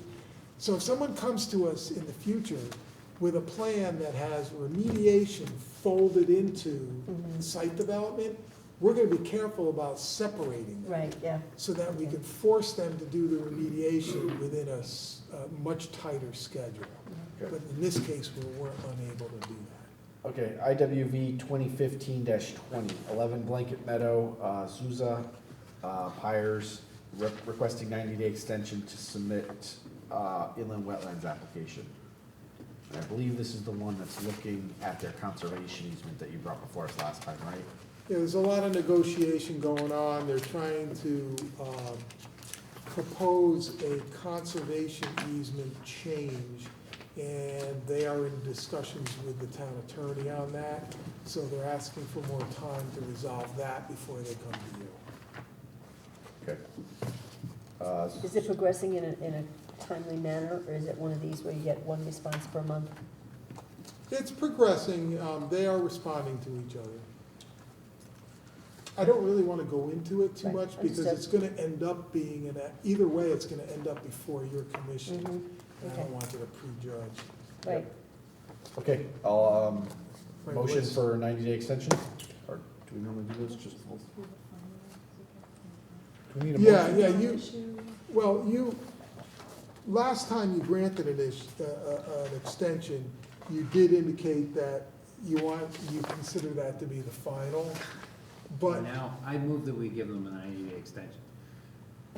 We wanted but as I recall, we wanted to see some kind of progress. Yeah. And this I looks just like they're wanted to point that out. getting somewhere, okay. you know. Okay, we have a motion from Jim, do we have a second? Yes, second. Second by Jason, any discussion on the 90-day extension? Hearing none, all in favor signify by saying aye. Aye. Any opposed? Any abstains? Hold up, let me write quickly, please. Jim and Jason.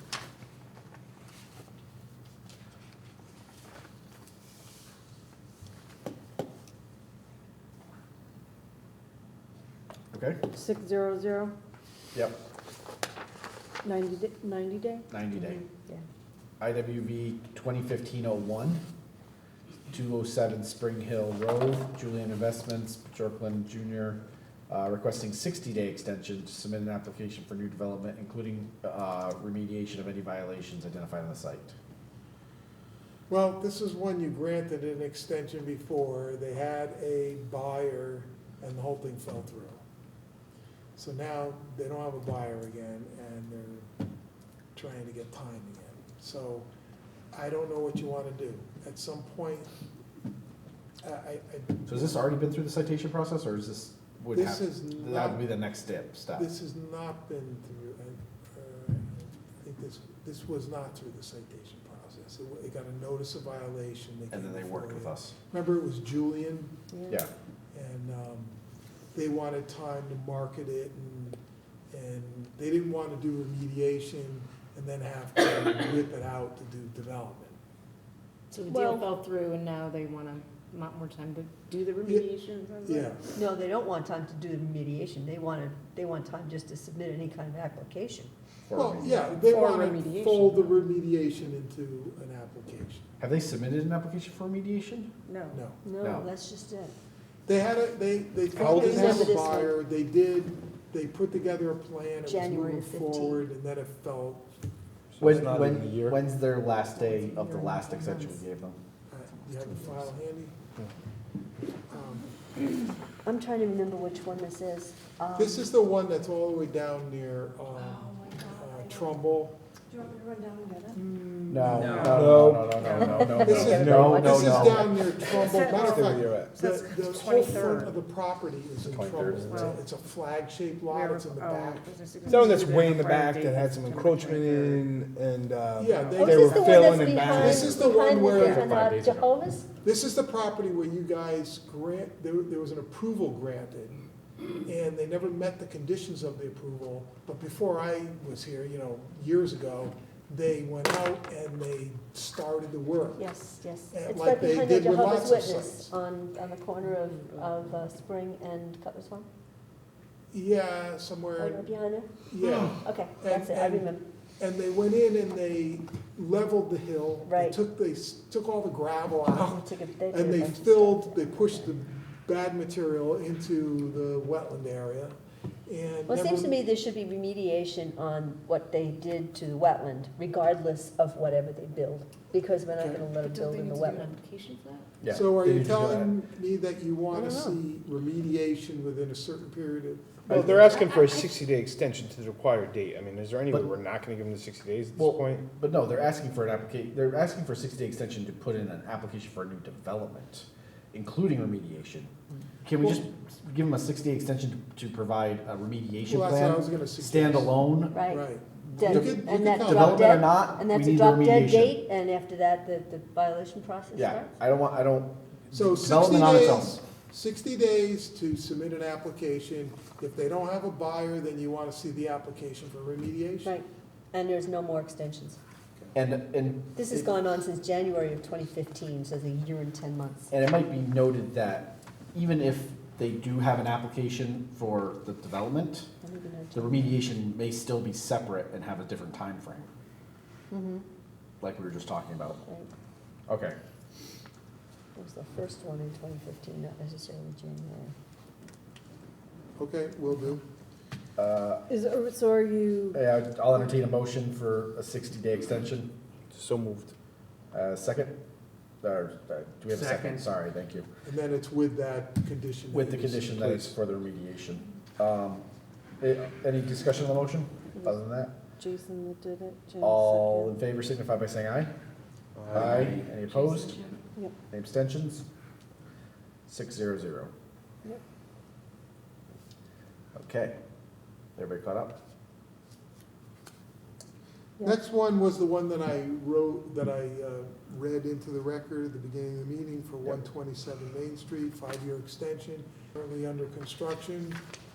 This is the one that went through a huge court battle, and they have, very hard to explain, but the process before our time allowed them, in the approval letters, to start the work without having everything addressed.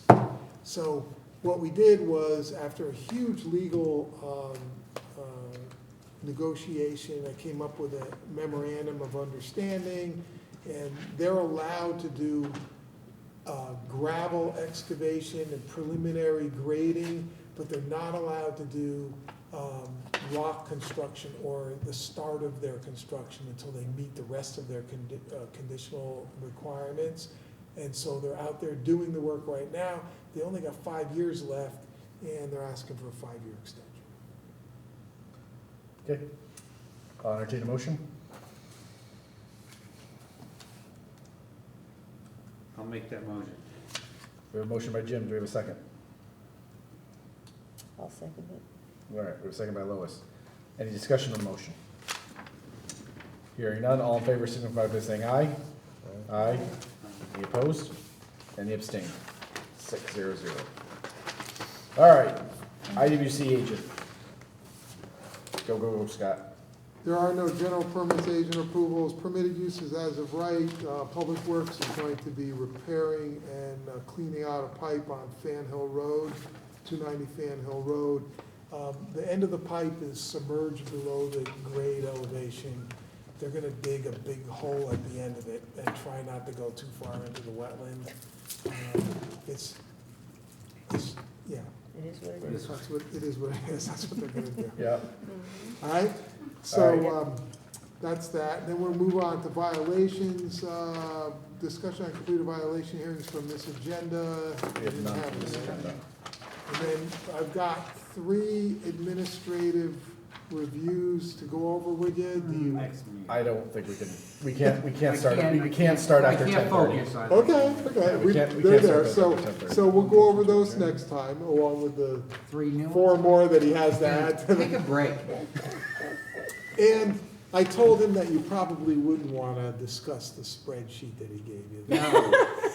You were right. Good call. Right, we gotta do it on some night when there aren't 3 hearings and 4 violations. Yeah. 3 hours. All right, so we'll have to tell David the bad news on that one. All right, any general Tell him we discussion? appreciate him getting it to us, We though. do, yeah. Yeah, I got him working on that. We It's- really do, it's we a- appreciate So it. we're Work gonna in get the progress. explanation of this one next time. Okay, hearing no general discussion, do we have any correspondence, Lois? No. Okay, Motion to adjourn. perfect. Second? Second. Perfect. All right, we have a motion by Jason, a second by Megan. All in favor signify by saying aye. Any opposed? 10:40? Any abstentions? That's not too bad. 10:40, yep.